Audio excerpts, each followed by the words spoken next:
Against the gods अर्थात देवताओं के विरुद्ध। अध्याय 1721 से 1725। नमस्कार, आप कहानी में खो जाएं उससे पहले चैनल को सब्सक्राइब करें और नोटिफिकेशन ऑन करें। धन्यवाद। देवताओं के विरुद्ध अध्याय 1721। रक्त से लथपथ शाश्वत स्वर्ग 3 पूर्वी दिव्य क्षेत्र के केंद्र और दक्षिण की ओर से अविश्वसनीय संख्या में भयानक शैतानी आभाएं एक साथ फूट पड़ी। उन्होंने सारे स्थान को विकृत कर दिया और बिना किसी प्रश्न के अपने चारों ओर का सारा प्रकाश निगल लिया। एक जीर्ण शीर्ण दिखने वाला गहन जहाज जो अधिक से अधिक कई लाख गहन अभ्यासकर्ताओं को समायोजित कर सकता था, पूर्वी दिव्य क्षेत्र के दक्षिण से उठा। गहन संदूक अपने आप में एक सामान्य गहन संदूक जैसा दिखता था, लेकिन काली धुंध से बाहर तैरते हुए व्यक्ति जैसा नहीं था। यह कोई और नहीं बल्कि स्वयं यम सम्राट यांत्यानक्स्यव थे। मारना और इस तरह लाशों के अंतहीन समुद्र का निर्माण शुरू हुआ। उसके चारों ओर यम शैतान, यम भूत और यम सैनिक उनके सामने हिलते हुए लोगों की ओर दौड़ पड़े। दूसरी ओर फर्स्ट विचजिशन और जीलिंग के नेतृत्व में चुड़ैलों, सोल स्पिरिट्स और सोल सर्वेंट्स ने भी अपने दुश्मनों के खिलाफ अपने काले नुकीले दांत दिखाए। आप ऑडियो बुक्स 108 देख रहे हैं। धोखेबाजों से सावधान रहें। शाही स्वर्ग क्षेत्र के तियानमुई, उजाड़ आपदा क्षेत्र के हुओ तियानक्सी, दिव्य अजगर क्षेत्र के महान वाइपर ऋषि चिबुयाओ और कियानई यंग र के प्रक्षेपण पर सभी पैर एक ही बार में अंधेरे के विनाशकारी भावर में बदल गए। पूर्वी दिव्य क्षेत्र के उत्तर में निचले और मध्य तारा मंडलों पर एक एक करके काबू पा लिया गया, जिससे सभी की निगाहें उन पर टिक गईं। सभी अपेक्षाओं को पार करते हुए राजा और अधिकांश ऊपरी तारा लोकों के गहरे गहन अभ्यासियों ने पूर्वी दिव्य क्षेत्र के मध्य और दक्षिणी क्षेत्रों में सफलतापूर्वक घुसपैठ कर ली थी। शरणार्थियों के गहन जहाजों के अंदर अनगिनत शैतान थे जो उत्तरी क्षेत्रों से भाग रहे थे, लेकिन बहुत देर हो जाने तक किसी ने भी उन पर ध्यान नहीं दिया। शैतान इंसान की पहचान करना आसान था। उनका आभामंडल इतना अस्त व्यस्त था कि वे स्वयं भी उसे नियंत्रण में नहीं रख सके। इसलिए शैतान लोगों के पूरे समूह के लिए तो क्या किसी एक के लिए भी लंबे समय तक खुद को छिपाए रखना असंभव था। यह तथ्य लाखों वर्षों से सत्य था जिस दिन से ईश्वर क्षेत्र की स्थापना हुई थी। ये सिर्फ सामान्य ज्ञान था, और सामान्य ज्ञान से परे की चीज से अधिक डरावना और कम बचाव योग्य कुछ भी नहीं था। ये शैतानी आपदा की सच्ची शुरुआत थी। अनगिनत लोगों की धरती तुरंत अंधकार और खून से रंग गई। इटर्नल हेवन क्षेत्र ने हमलों से निपटने के लिए अभी 140 से अधिक ऊपरी सितारा क्षेत्रों की मुख्य शक्ति को उत्तर में स्थानांतरित कर दिया था। यहाँ तक कि क्षेत्र के राजाओं ने भी हथियारों के आह्वान का उत्तर दिया और अपने क्षेत्र को छोड़ दिया। परिणाम स्वरूप दक्षिणी क्षेत्र अधिकतर खाली और आरक्षित रह गया। यही वह क्षण था जब उत्तरी दैवीय क्षेत्र के दो राजाओं की अंधेरी सेनाओं ने आक्रमण किया। सच्चा दुष्स्वप्न तब आया जब यूचेकी वॉयस ऑफ इटर्नल हेवन पूरे पूर्वी दिव्य क्षेत्र में फैल गई। इस बीच अनंत स्वर्ग ईश्वर क्षेत्र में उनके सबसे महत्वपूर्ण भव्य टेलीपोर्टेशन फॉर्मेशन के नष्ट हो जाने के बाद हर कोई चिंतित हो गया था, और 3 अलग अलग दिशाओं से अंधेरे की 3 बिल्कुल भयानक आभाएं फूट पड़ी थीं। अभिभावक, शाश्वत स्वर्ग के बुजुर्ग, निर्णायक और बाकी सभी लोग उनकी जांच करने के लिए तुरंत अपने महलों और हॉलों से बाहर निकल आए थे। माननीय ताइयू बिना एक भी मांसपेशी हिलाए सामने की ओर देख रही थी। उसकी पुतलियां सिकुड़ रही थी और उसकी खोपड़ी में पहले जैसी झुनझुनी हो रही थी। ऐसा इसलिए था क्योंकि वह विश्वास नहीं कर पा रहा था कि पैशाचिक ऊर्जाएं कितनी शक्तिशाली थी। न केवल वे सभी देव सम्राट थे, यहाँ तक कि उनमें से सबसे कमजोर भी स्वयं अनंत स्वर्ग के देव सम्राट जितना ही मजबूत था, यदि मजबूत नहीं था। 3 देव सम्राट, ये कैसे संभव हुआ? वे कहां से आए थे और वे कितने समय से अनंत स्वर्ग क्षेत्र के अंदर छिपे हुए थे? उसके मन में जो आखिरी विचार चल रहा था वह सबसे बुरा था। तीनों देव सम्राट इतने शक्तिशाली कि वह निश्चित रूप से डर से कांप रहे थे, सीधे उनकी सीमाओं के अंदर प्रकट हुए थे। इसलिए अगर वह अभी अपने सबसे मजबूत सीलिंग अवरोध को सक्रिय करते तो भी बहुत देर हो चुकी थी। अनंत स्वर्ग की घंटी बिना किसी चेतावनी के बजी, और माननीय ताययू की पहले से ही बदसूरत अभिव्यक्ति बैंगनी रंग की एक नई छाया में बदल गई। वह तुरंत घूमा और देवलोक के हृदय की ओर दौड़ पड़ा। यहीं पर उसने एक काली काली आकृति को अपनी ओर मुड़ते हुए देखा। यूं चे, माननीय ताययू ने बुदबुदाया और अनुभव किया तात्कालिक फ्लैशबैक। उसने उत्तरी दिव्य क्षेत्र की सीमाओं पर यूचे की आभा को महसूस किया था, जब झो किंगचेन की मृत्यु हो गई और उसे झो जुजी को शारीरिक रूप से खींचकर ले जाना पड़ा या अपने देव सम्राट को खोने का जोखिम उठाना पड़ा। हालांकि चूंकि उस समय उन्होंने उस युवक की शक्ल सूरत की पूरी झलक नहीं देखी थी, तकनीकी रूप से यह क्रिम्सन आपदा की समाप्ति के बाद उनकी पहली मुलाकात थी। ऐसा महसूस हुआ मानो उसे यूचे को आखिरी बार देखे हुए काफी समय हो गया हो। उनकी याद में यूचे की आंखें पानी की तरह साफ थी। अपने बड़ों का सामना करते समय उनकी निगाहें नम्र और सम्मानजनक होती थी। जब वह कॉन्फिड गॉड स्टेज पर लड़ रहा था, तो उसकी आंखें इतनी दृढ़ संकल्प से भरी हुई थी कि किसी का भी दिल हिल गया। उसे विशेष रूप से वह समय याद आया जब उसने प्राइमल कैस के किनारे अकेले हेवन स्मिटिंग डेविल सम्राट का सामना किया था। इस युग का कोई भी युवा इतना चमका नहीं था जितना उस समय ये युवा चमका था। आज यूचे के काले बाल अदृश्य शक्ति के साथ उसके पीछे तैर रहे थे, हर कतरा अकल्पनीय अंधेरे से भरा हुआ। उसकी मुस्कान गहरी और भयावह थी, और उसकी आंखें रसातल के लगभग सबसे डरावने तालाब जैसी थी जो उसने अपने जीवन में कभी देखा था।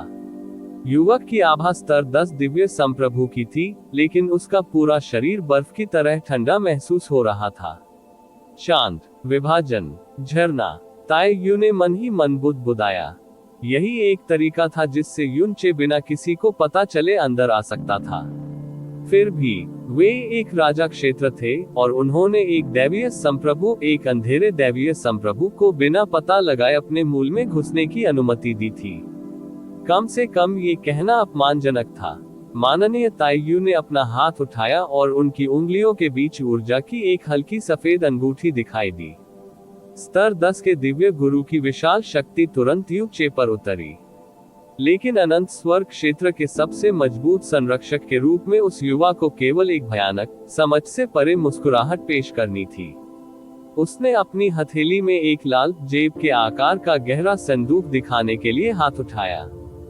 फिर उसने इसे हवा में उछाल दिया और इसे 30,000 मीटर लंबे विशालकाय रूप में परिवर्तित होते देखा, जिसने सूर्य को अवरुद्ध कर दिया। माननीय ताययू ने स्वचालित रूप से ऊपर देखा। फिर उसकी आंखें चौड़ी हो गईं, जैसे किसी ने उस पर भेदने वाली प्रकाश की लाखों किरणें चमका दी हो।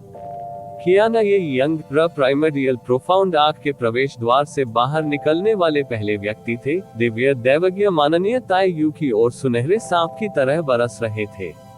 उसके पीछे फेन दाओकी के नेतृत्व में moon eaters, Warring moon divine एनवॉयस और बनिंग मून गार्ड्स बाहर निकले और अंधेरे का एक विशाल, निराशाजनक पर्दा बनाया जिसने आकाश को ही धुंधला कर दिया। बनिंग मून क्षेत्र की पूरी ताकत शाश्वत स्वर्ग भगवान क्षेत्र पर उतर आई थी। उस पल में माननीय ताययू और शाश्वत स्वर्ग क्षेत्र के बाकी निवासियों को जो झटका लगा, वह उन्हें मौके पर ही मारने के लिए पर्याप्त था। अंधेरे के नीचे शैतान मास्टर की आवाज एक सच्चे शैतान से भी अधिक क्रूर और क्रूर लग रही थी। उन सब को मार दो, हर आदमी, हर जानवर, हर पौधा, सभी अवश्य मरना। बनिंग मून क्षेत्र के शैतान लोगों ने मौखिक रूप से उसके आदेश का जवाब नहीं दिया। उन्होंने बस उस अंधेरे, हिंसा और क्रोध को उजागर किया जो वे अनगिनत पीढ़ियों से अपने पैरों के नीचे कांपते प्राणियों के प्रति छिपाए हुए थे। बूम पूर्वी दिव्य क्षेत्र की सबसे पवित्र भूमि को खूनी, धुआंधार युद्ध क्षेत्र में बदलने में बस एक पल ही लगा। अनंत स्वर्ग क्षेत्र की अमर शक्ति के उत्तराधिकारियों को एक कारण से अभिभावक कहा जाता था।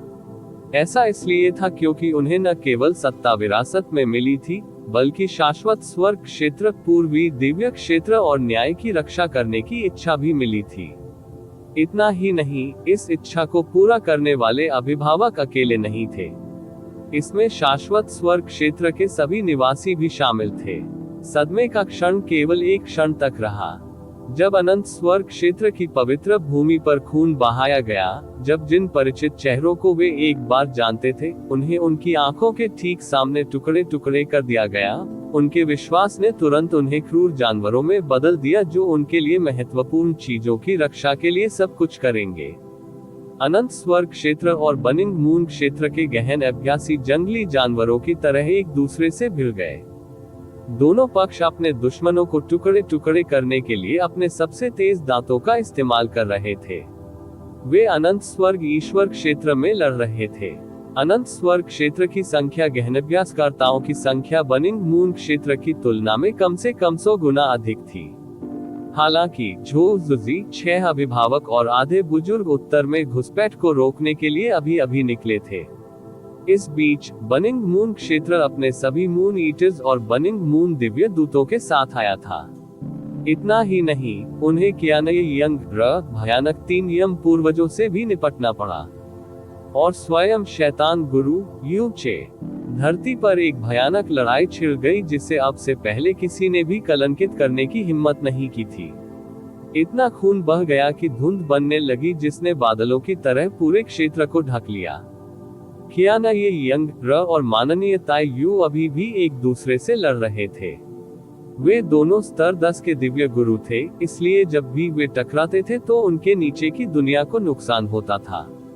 यू चे हवा में तैर गया और अपने पैरों के नीचे तेजी से फैल रहे खून के समुद्र को उदासीनता से देखता रहा।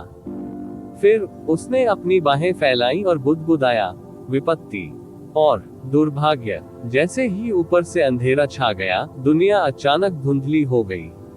यू चे के ये शब्द कहने के बाद कहीं से अंधेरे का एक विशाल तूफान प्रकट हो गया था। उसी समय मून ईटर्स और बर्निंग मून दिव्य दूतों की आंखों में अचानक एक काली चमक आ गई। अंधेरे का तूफान पूरे अंतरिक्ष में फैल गया और अंधेरे गहन अभ्यासकर्ताओं के शरीर में प्रवेश कर गया। इसमें मौजूद अंधेरा तत्व इतना गाढ़ा था कि यह बुदा रहा था और इसने मून ईटर्स और बर्निंग मून डिवाइन एओइस की आभा को पागलों की तरह बढ़ा दिया। अनंत स्वर्ग ईश्वर क्षेत्र में अभिभावक ही एकमात्र ऐसे व्यक्ति थे जिनके पास चंद्रमा खाने वालों से समान स्तर पर लड़ने की ताकत थी। हालांकि जैसे ही दुनिया में अंधेरा हुआ, ये तेजी से बदल गया और मून ईटर्स अचानक पहले की तुलना में बहुत अधिक मजबूत हो गए। उन्हें तुरंत दबा दिया गया और हारकर वापस फेंक दिया गया। बर्निंग मून दिव्य दूत अनंत स्वर्ग के बुजुर्गों का भी त्वरित कार्य कर रहे थे। जी हाँ। अचानक एक उन्मत्त हंसी, जो ऐसी लग रही थी मानो किसी दुष्ट आत्मा के गले से आ रही हो, युद्ध के मैदान में सभी हलचलों को पार करते हुए सभी के कानों में घुस गई। एक कुटिल बूढ़े आदमी ने जगह ही फाड़ डाली थी और एक गार्जियन का सिर लोहे की पकड़ में पकड़ लिया था। फेन दाओकी ने उसे अभी पीटा ही था कि उसे एक भयानक पंजे जैसे हाथ ने पकड़ लिया। अगले ही पल काली शक्ति उसके सिर में प्रवाहित हुई और उसका पूरा शरीर मांस के टुकड़ों में टूट गया, जो दर्जनों किलोमीटर दूर तक उड़ गए। आखिरकार जमीन पर गिरने से पहले ये जितना जोरदार था उतना ही क्रूर भी। वह इस युग में नष्ट होने वाले पहले संरक्षक नहीं थे, लेकिन जिस तरह से उनकी मृत्यु हुई वह निश्चित रूप से शाश्वत स्वर्ग क्षेत्र के इतिहास में सबसे खराब था। ताइहुआन माननीय ताइयू इतनी जोर से चिल्लाई कि उनके गले में खून जमा हो गया। जी हाँ, यान 1 के पदार्पण के बाद कम से कम 3 लाख मीटर लंबा एक विशाल कंकाल आकाश से नीचे गिरा और एक विशाल विस्फोट में जमीन पर आ गिरा। ये यान 2 था। जहां वह उतरा, अंधेरे के स्तंभ आकाश तक फैल गए और जमीन नरक के विशाल गड्ढे में तब्दील हो गई। एक ही पल में सैकड़ों हजारों लोगों का सफाया हो गया और केवल 2 शाश्वत स्वर्ग के बुजुर्ग कुछ चोटों के साथ भागने में सफल रहे। लेकिन वे अपने भाइयों की तुलना में केवल आधी सांस ही अधिक समय तक जीवित रहे। इससे पहले कि वे कुछ कर पाते, काले पंजों का एक जोड़ा उनकी पीठ से गुजरा और उन्हें टुकड़े टुकड़े कर दिया। आखिरी चीज जो उन्होंने सुनी वह यान 2 की अजीब, खून की प्यासी और उन्मादपूर्ण हंसी थी। वे दोनों स्तर 2 के दिव्य गुरु थे और फिर भी वे यान 2 के आतंक के सामने पूरी तरह से शक्तिहीन थे। लाखों वर्षों तक शाश्वत अंधकार के अस्थि सागर में रहने के बाद 3 यम पूर्वज इतने शक्तिशाली हो गए थे कि वे निश्चित रूप से भयानक थे। जो अस्थायी गतिरोध होना चाहिए था वह उनके सामने आते ही तुरंत एक तरफा कत्लेआम में बदल गया। माननीय ताइयू ने एक पल के लिए भी कियान यंगर से दूर देखने की हिम्मत नहीं की, क्योंकि वह कितनी शक्तिशाली थी, लेकिन उसके फेफड़ों में भरी दम घुटने वाली गाढ़ी खून की बदबू या उसके दिल को भेदने वाली खून जमा देने वाली चीखों को भी नजरअंदाज नहीं किया जा सकता था। इसके अलावा वह समझ नहीं पा रहा था कि कियाने फैंटियन द्वारा कियाने यंगर को अपंग कर दिया गया था और उसकी विरासत और दैवीय शक्ति को लूट लिया गया था, फिर भी वह इतने कम समय में इतनी शक्तिशाली क्यों हो पाए। अचानक उसने अपनी आंख के कोने से यूचे की एक झलक देखी। हवा में तैरता हुआ युवक अंधेरे के तूफान से घिरा हुआ था। उसकी शक्ति के अधीन सभी शैतान लोग ऐसे लड़ रहे थे जैसे वे नशीली दवाओं का सेवन कर रहे हो।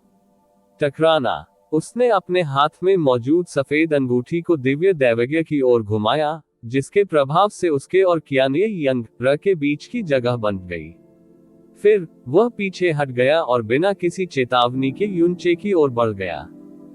NOPALB1N। हालांकि वह बमुश्किल कुछ मीटर ही उड़ पाया था कि अचानक एक काला काला पंजा उसके रास्ते में आ गया। यान थरी की ओर से तुरंत एक गहरी तिरस्कारपूर्ण हंसी आई। अपने खेल के मैदान पर वापस जाओ, छोटे फ्राई। जे हैरान होकर ताइयू ने बीच हवा में एक त्वरित मोड़ लेने की कोशिश की, लेकिन पंजे ने फिर भी उसकी पसलियों को खरोंच दिया। बूम संपर्क के बिंदु पर पुर्गेटरी जैसा काला विस्फोट हुआ और माननीय ताइयू उड़ गई, जबकि उनके होठों से काला खून बह निकला।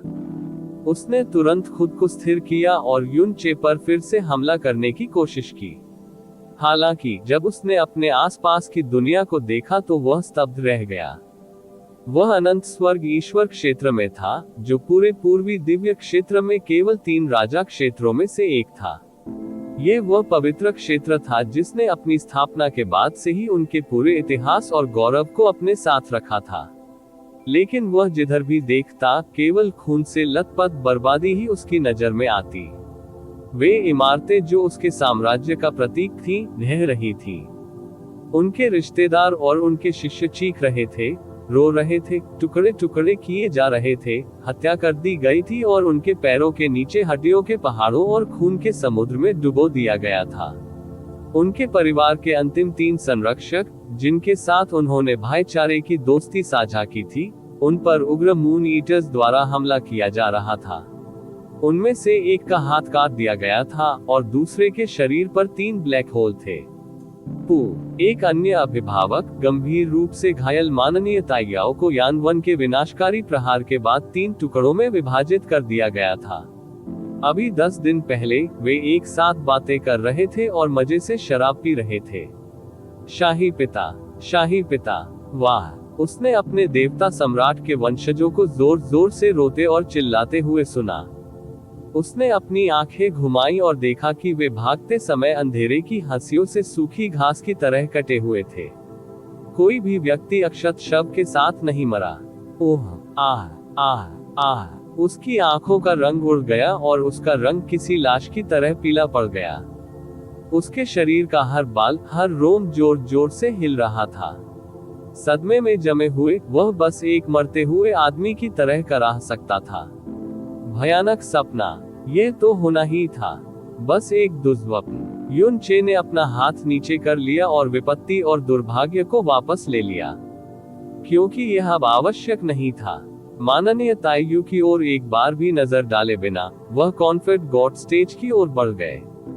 एक बार उन्होंने इस मंच पर अपना नाम बनाया था, एक बार तो इसने उसे गौरवान्वित भी कर दिया था और लालसा से भी भर दिया था। प्रदत्त ईश्वर मंच के ऊपर उन्होंने अपनी अंधकार में गहन ऊर्जा को उजागर करने से पहले शून्यता के नियमों को प्रसारित किया। मौन गहन संरचना आकाश में चमकने और फैलने लगी। उसी समय पूर्वी दिव्य क्षेत्र के कोने कोने से तारा पट्टिकाएं प्रकाश से मंद मंद चमकने लगी। यह एक महान प्रक्षेपण संरचना थी जिसे अनंत स्वर्ग क्षेत्र ने बहुत समय पहले प्रोफाउंड गॉड कन्वेंशन के लिए स्थापित किया था।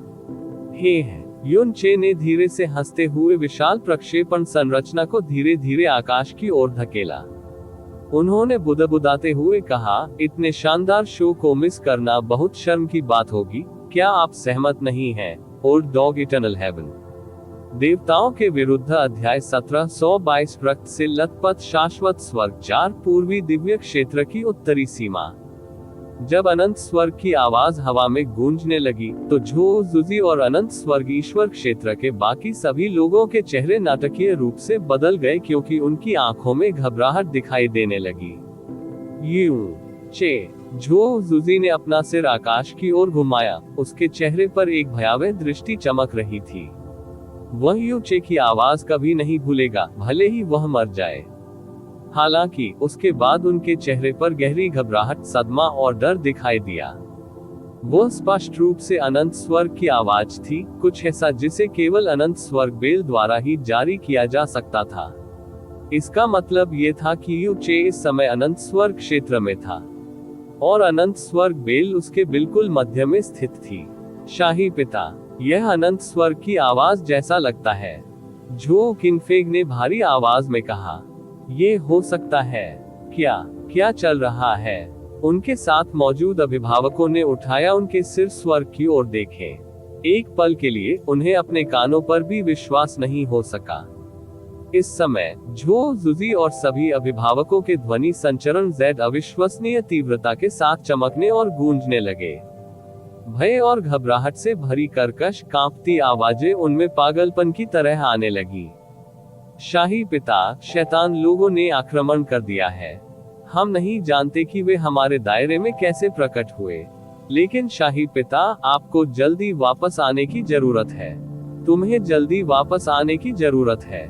महाराज, क्षेत्र में 3 अविश्वसनीय रूप से भयावह राक्षस प्रकट हुए हैं।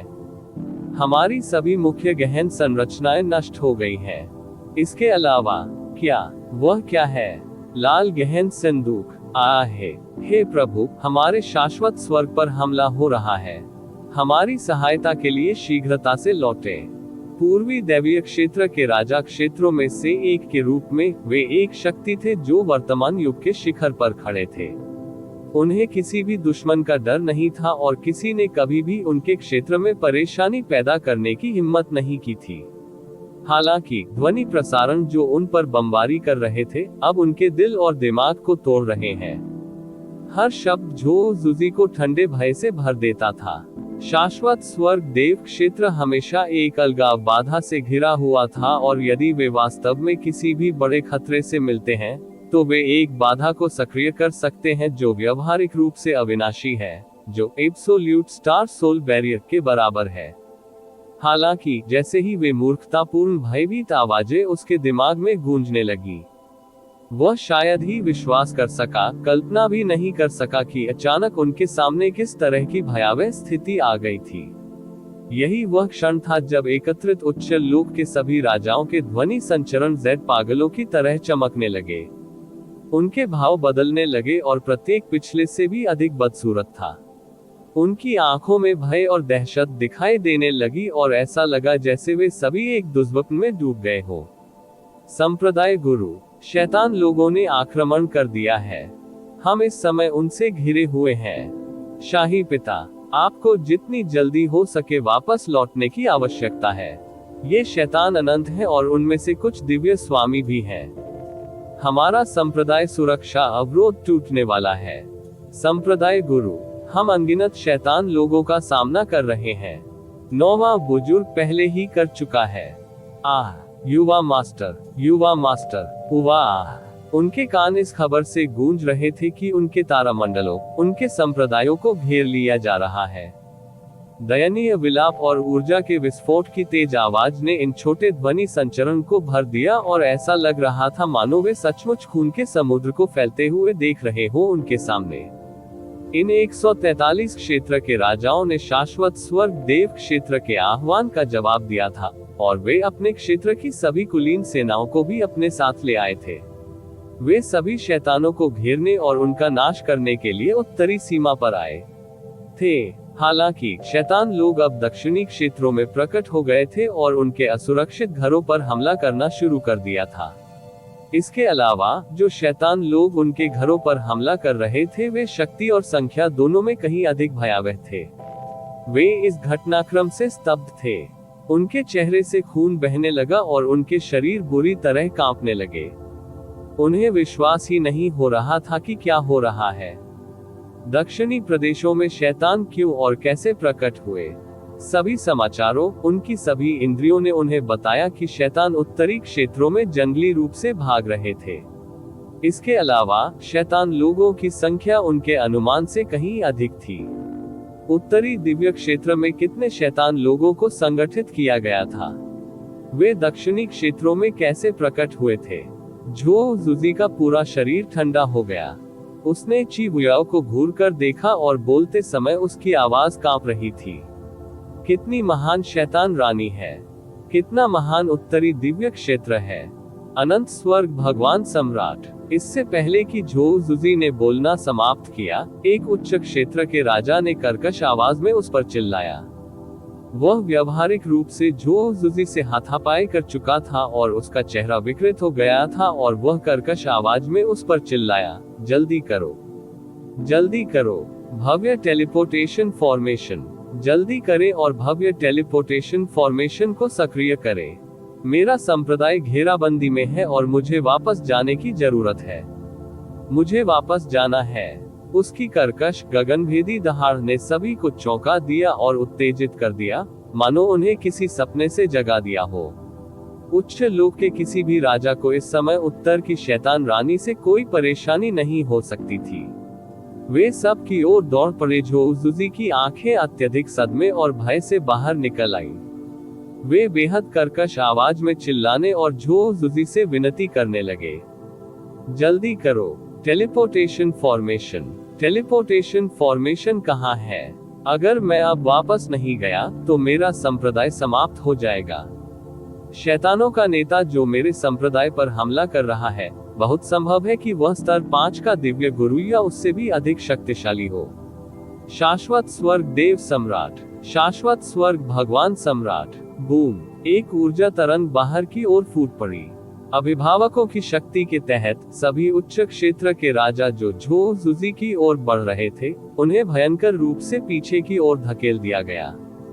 झो जुजी ने खुद को शांत करने का प्रयास करते हुए गहरी सांस ली।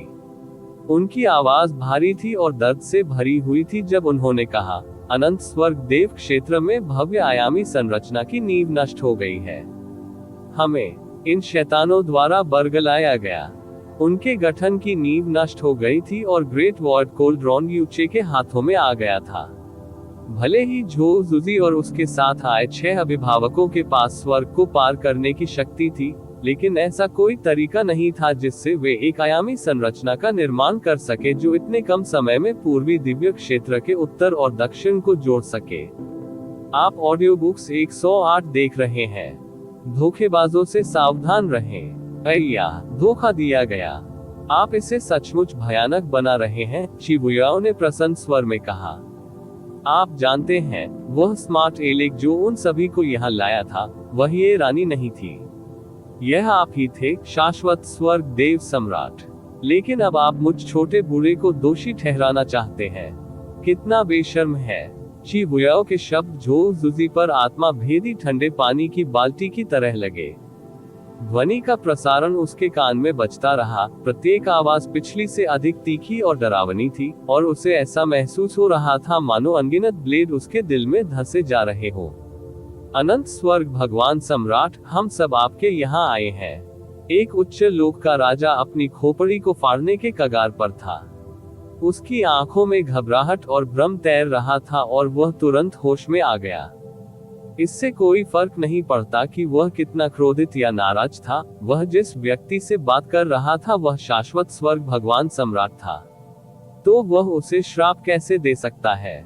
वह उसे शाप देने का साहस भी कैसे करेगा? वह अचानक अपने पैरों पर खड़ा हुआ और दक्षिण की ओर दौड़ा और कर्कश आवाज में दहाड़ते हुए बोला, जाओ, जाओ, चल दर। अब जब एक उच्च क्षेत्र के राजा ने पहले ही बोल दिया था, तो बाकी लोगों को किस बात का इंतजार करना पड़ा? एक क्षण के बाद अनगिनत गहन आभाएं पूरी ताकत से फूट पड़ी। वे शक्तिशाली व्यक्ति जो आधे दिव्य क्षेत्र को पार करके यहाँ एकत्र हुए थे, पागलपन से दक्षिण की ओर बढ़ गए, जिस दिशा में उनके तारामंडल स्थित थे। उनमें से किसी ने भी झोउ जुजी को विदाई देने की जहमत नहीं उठाई, संकोच करना तो दूर की बात है। कैसे शैतान लोग? उत्तर की शैतान रानी क्या है? उन्हें अभी उन बातों की परवाह भी नहीं हो सकती थी। उनके तारा क्षेत्र, उनके संप्रदाय, उनके पूर्वजों की नींव, उनकी पत्नियां और बच्चे। इस समय उन पर एक अविश्वसनीय रूप से भयानक शैतानी आपदा का हमला हो रहा था। केवल एक चीज जो वे कर सकते थे वह थी जितनी जल्दी हो सके घर लौट जाना। उन्हें इस बात से नफरत थी कि वे अपनी गति को थोड़ा सा भी बढ़ाने के लिए अपने रक्तसार को नहीं जला सकते। झोउ जुजी ने स्थिति पर पूरी तरह से नियंत्रण खो दिया था। यहाँ तक कि अनंत स्वर्ग ईश्वर क्षेत्र का गरिमा में अधिकार भी ऐसी परिस्थितियों में पूरी तरह से बेकार था। झोउ क्विंगफेग भी उत्सुकता से अपने पिता से आग्रह कर रहा था, शाही पिता, हमें जितनी जल्दी हो सके वापस आने की जरूरत है। वे आक्रमणकारी शैतान लोग जितना हमने सपने में भी नहीं सोचा था उससे कहीं अधिक डरावने प्रतीत होते हैं। यदि हम नहीं करते तो वास्तव में बहुत देर हो सकती है। उद्धरण चिन्ह उद्धरण चिन्ह। झोउ जुजी ने अपने शरीर में गहन ऊर्जा का संचार किया क्योंकि उसने अपना संयम बनाए रखने की पूरी कोशिश की, लेकिन उसकी छाती पहले से ही जोर से फूल रही थी और हड्डी को भेद देने वाली ठंड उसके दिल से उसके पूरे शरीर तक फैल चुकी थी। निराशा की चीखें वास्तव में उसके कानों में गूंजने लगी। ताई यू और बाकी अभिभावक अपने सभी बुजुर्गों के साथ अनंत स्वर्ग देव क्षेत्र में पीछे रह गए थे। उनके भी अरबों शिष्य थे और यह उनका गृह क्षेत्र भी था। इतने कम समय में हालात इतने खराब कैसे हो गए? वापस करना। उसने अपने दांत इतनी जोर से भींचे कि जैसे ही उसने यह आदेश दिया, वे लगभग टूट गए। अनंत स्वर्ग ईश्वर क्षेत्र के किसी भी व्यक्ति ने एक क्षण के लिए भी संकोच करने का साहस नहीं किया। जब वे वापस लौटने के लिए दौड़े तो उनके सामने एक तूफान मंडरा रहा था। घर आप छोड़ना चाहते हैं? ची बुयाओ के मनमोहक होंठ एक छोटी सी मुस्कान में बदल गए। क्या आपने इस रानी से अनुमति मांगी थी? ची बुयाओ के शरीर पर छाई काली धुंध छट गई और काले रेशम की तरह धीरे धीरे छट गई। अकेले उस साधारण हलचल ने तुरंत अंतरिक्ष में एक काला निशान बना दिया जो सैकड़ों किलोमीटर लंबा था। यह ऐसा था मानो उसने वास्तविकता के ताने बाने में अंधकार की एक गहरी खाई बना दी हो। उस अथाह की शक्ति से स्वर्ग और पृथ्वी अलग हो गए।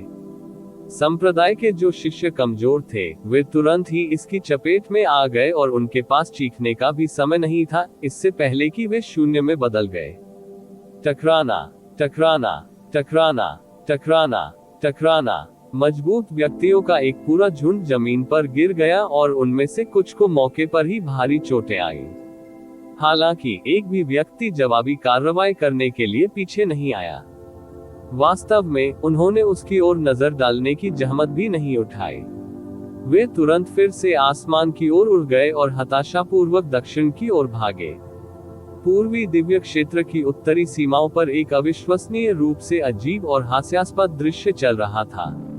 पूर्वी दिव्य क्षेत्र के गहन अभ्यासकर्ताओं की एक विशाल भीड़ अपनी पूरी ताकत से दक्षिण की ओर भागने की कोशिश कर रही थी। इस बीच एक अकेली व्यक्ति ची बुयाओ अकेले ही 10 मिलियन लोगों को घेर रही थी और हर बार जब उसने हमला किया तो उसने अनगिनत लोगों की जान ले ली। स्पष्ट रूप से दोनों पक्षों के बीच ताकत में इतनी बड़ी असमानता थी, फिर भी किसी ने भी पीछे मुड़कर उस पर हमला करने की जहमत नहीं उठाई। उनके घरों को शैतान लोगों ने घेर रखा था। यदि वे एक सेकंड के अंश की भी देरी करते तो उनके पूरे संप्रदाय और कुल पहले ही नष्ट हो सकते थे। अब जब उनकी जड़ें भी उखाड़ी जाने वाली थी तो उन्हें ची बुयाओ से लड़ने के लिए दिल या समय कहां से मिल सकता था। गड़गड़ाहट। शाश्वत स्वर्ग देव सम्राट ने उसकी ओर देखने के लिए अपना सिर घुमाया। उसने अपनी हॉस्टेल विस्क को बाहर निकाला और उसकी शक्ति हवा में ची बुयाओ की शक्ति से टकरा गई। उसी समय उसने अपने हाथ में 3 अजीब रंग के क्रिस्टल को कुचल दिया, जिससे 3 छोटी ध्वनि संचरण गहरी संरचनाएं प्रकट हुई। ब्रह्मा मोनाक god dream, star god dream, moon god dream. शाश्वत स्वर्ग गॉड ड्रीम पर हमला हो रहा है और स्थिति बेहद गंभीर है। कृपया हमें बचाएं। ध्वनि संचरण की गहरी संरचना गायब हो गई और झो जुजी खुद को थोड़ा शांत करने में कामयाब रहे। अनंत स्वर्ग देव क्षेत्र से आए ध्वनि प्रसारण से वह जानता था कि इसे 3 अन्य राजा क्षेत्रों से जोड़ने वाली आयामी संरचनाएं नष्ट हो गई थी भी। हालांकि राजा के दायरे के बीच की दूरी और उनकी प्रतिक्रिया करने की अत्यधिक गति को देखते हुए वे निश्चित रूप से कई घंटों के भीतर पहुंच जाएंगे। अनंत स्वर्ग देव क्षेत्र में उनके द्वारा छोड़ी गई ताकत की मात्रा और उनकी सैकड़ों हजारों वर्षों की नींव को देखते हुए स्थिति चाहे कितनी भी खराब क्यों न हो जाए, वे अभी भी निश्चित रूप से कुछ घंटों तक टिके रहने में सक्षम होंगे। उसके बाद वह चिबुयाओ से भिड़ने के लिए इधर उधर घूमा, इससे पहले कि उसने गहरी दहाड़ लगाई। आप सभी को जल्द से जल्द अनंत स्वर्ग भगवान के दायरे में लौटना होगा। किसी भी चीज के लिए मत रुको। गड़गड़ाहट। शाश्वत स्वर्ग भगवान सम्राट की शक्ति शैतान रानी की शक्ति के साथ हिंसक रूप से टकरा गई, जिससे पृथ्वी और स्वर्ग खुल गए। शैतान रानी, आपके उत्तरी क्षेत्र ने आपके स्वयं के तारा लोकों को नष्ट कर दिया और मेरे अनंत स्वर्ग देव लोक को तैयार कर दिया। और अब तो आप हमारे पूर्वी दिव्य क्षेत्र को भी इस प्रकार कष्ट दे रहे हैं। शैतान का हृदय द्वेषपूर्ण और क्रूर होता है। तुम्हारे बुरे कर्म इतने अधिक हैं कि वे आकाश को भर सकते हैं। न तो स्वर्ग और न ही पृथ्वी आपके दुष्ट कर्मों को सहन कर सकते हैं। क्या तुम्हें डर नहीं है कि स्वर्गीय कानून तुम्हें नष्ट कर देगा? हर बार जब झो जुजी अपने हाथ में हॉस्टेल विस्क लहराता था तो उससे गहरी रोशनी निकलती थी जो दोपहर के सूरज की तरह चमकती थी। उसकी उग्र आंखों में अत्याचारी पराक्रम झलक रहा था और उसके मुंह से क्रोध के धर्मपूर्ण शब्द गड़गड़ाहट की तरह फूट रहे थे। लेकिन चिबुयाओ ने उसे जवाब देने तक की हिम्मत नहीं की। इसके बजाय उसने एक मजाकिया मुस्कान के साथ उसका स्वागत किया। जैसे ही उसकी शैतानी आंखों में रोशनी चमकने लगी, उसने उसकी ओर उंगली उठाई। क्षेत्र की सारी रोशनी एक पल में बुझ गई, क्योंकि दुनिया में अंधेरे का एक विशाल क्षेत्र एक शैतानी रसातल की तरह दिखाई देने लगा। इसने क्षेत्र में अनंत स्वर्ग की दिव्य शक्ति को नष्ट कर दिया और अगले ही पल में झो जुजी को दर्जनों किलोमीटर पीछे उड़ा दिया। चाहे वह उसकी गहन शक्ति हो या अपनी आत्मा की ताकत के कारण, झो जुजी चिबुयाओ का मुकाबला नहीं कर सकता था। और यह कुछ ऐसा था जिसके बारे में उसे 10,000 साल पहले गहराई से अवगत कराया गया था। हालांकि चिबुयाओ निश्चित रूप से थोड़े समय में झो जुजी को नहीं हरा सके। देव सम्राटों के लिए वास्तव में हथियारों का टकराव होना बेहद दुर्लभ था, क्योंकि उनकी शक्तियों का सबसे साधारण टकराव भी एक ऐसी आपदा का परिणाम होगा जिसकी नश्वर लोग कल्पना भी नहीं कर सकते थे। चिबुयाओ की काली शक्ति दमनकारी ताकत से भरी हुई थी, जिसने स्वर्ग को पलटने और दुनिया को निगलने की धमकी दी थी। यहाँ तक कि झो जुजी जैसे शक्तिशाली व्यक्ति को भी उस शक्ति का सामना करने पर डर की ठंडक महसूस हुई। भले ही उसने अपनी आत्मशक्ति को उसकी सीमा तक भड़का दिया हो, फिर भी वह डर की उस सूक्ष्म लेकिन परेशान करने वाली भावना को हिला नहीं सका। जब उसने इस क्षण में चिबुयाओ का सामना किया तो उसे ऐसा लगा जैसे कोई अदृश्य दानव उसकी आत्मा से चिपक गया हो। ढहती जगह और लुप्त होती रोशनी के बीच झो जुजी को 1 घंटा भी बीतने से पहले कई हजार किलोमीटर पीछे जाने के लिए मजबूर किया गया था। भले ही उसे कोई गंभीर चोट नहीं आई थी, उसका चेहरा और हाथ पहले से ही झुलसे हुए थे और उसका शरीर सैकड़ों छोटे ब्लैक होल से भरा हुआ था, छेद जो चिबुयाओ के भयावह अंधेरे द्वारा उसके शरीर में बनाए गए थे।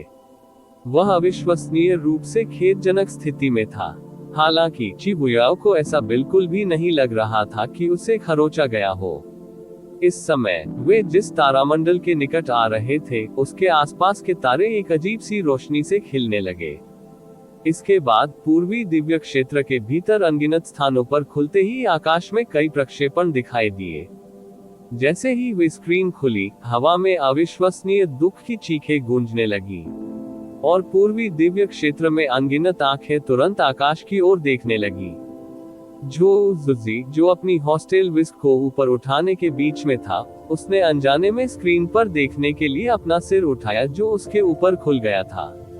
उस पल में उसका शरीर बुरी तरह से अकड़ गया था और वह ऐसा लग रहा था मानो उसे किसी ने मारा हो बिजली के 1 लाख वोल्ट। उन आंखों में, जो दिव्य प्रकाश से भर गई थी, अनगिनत रक्तरंजित नसें तुरंत खुल गईं।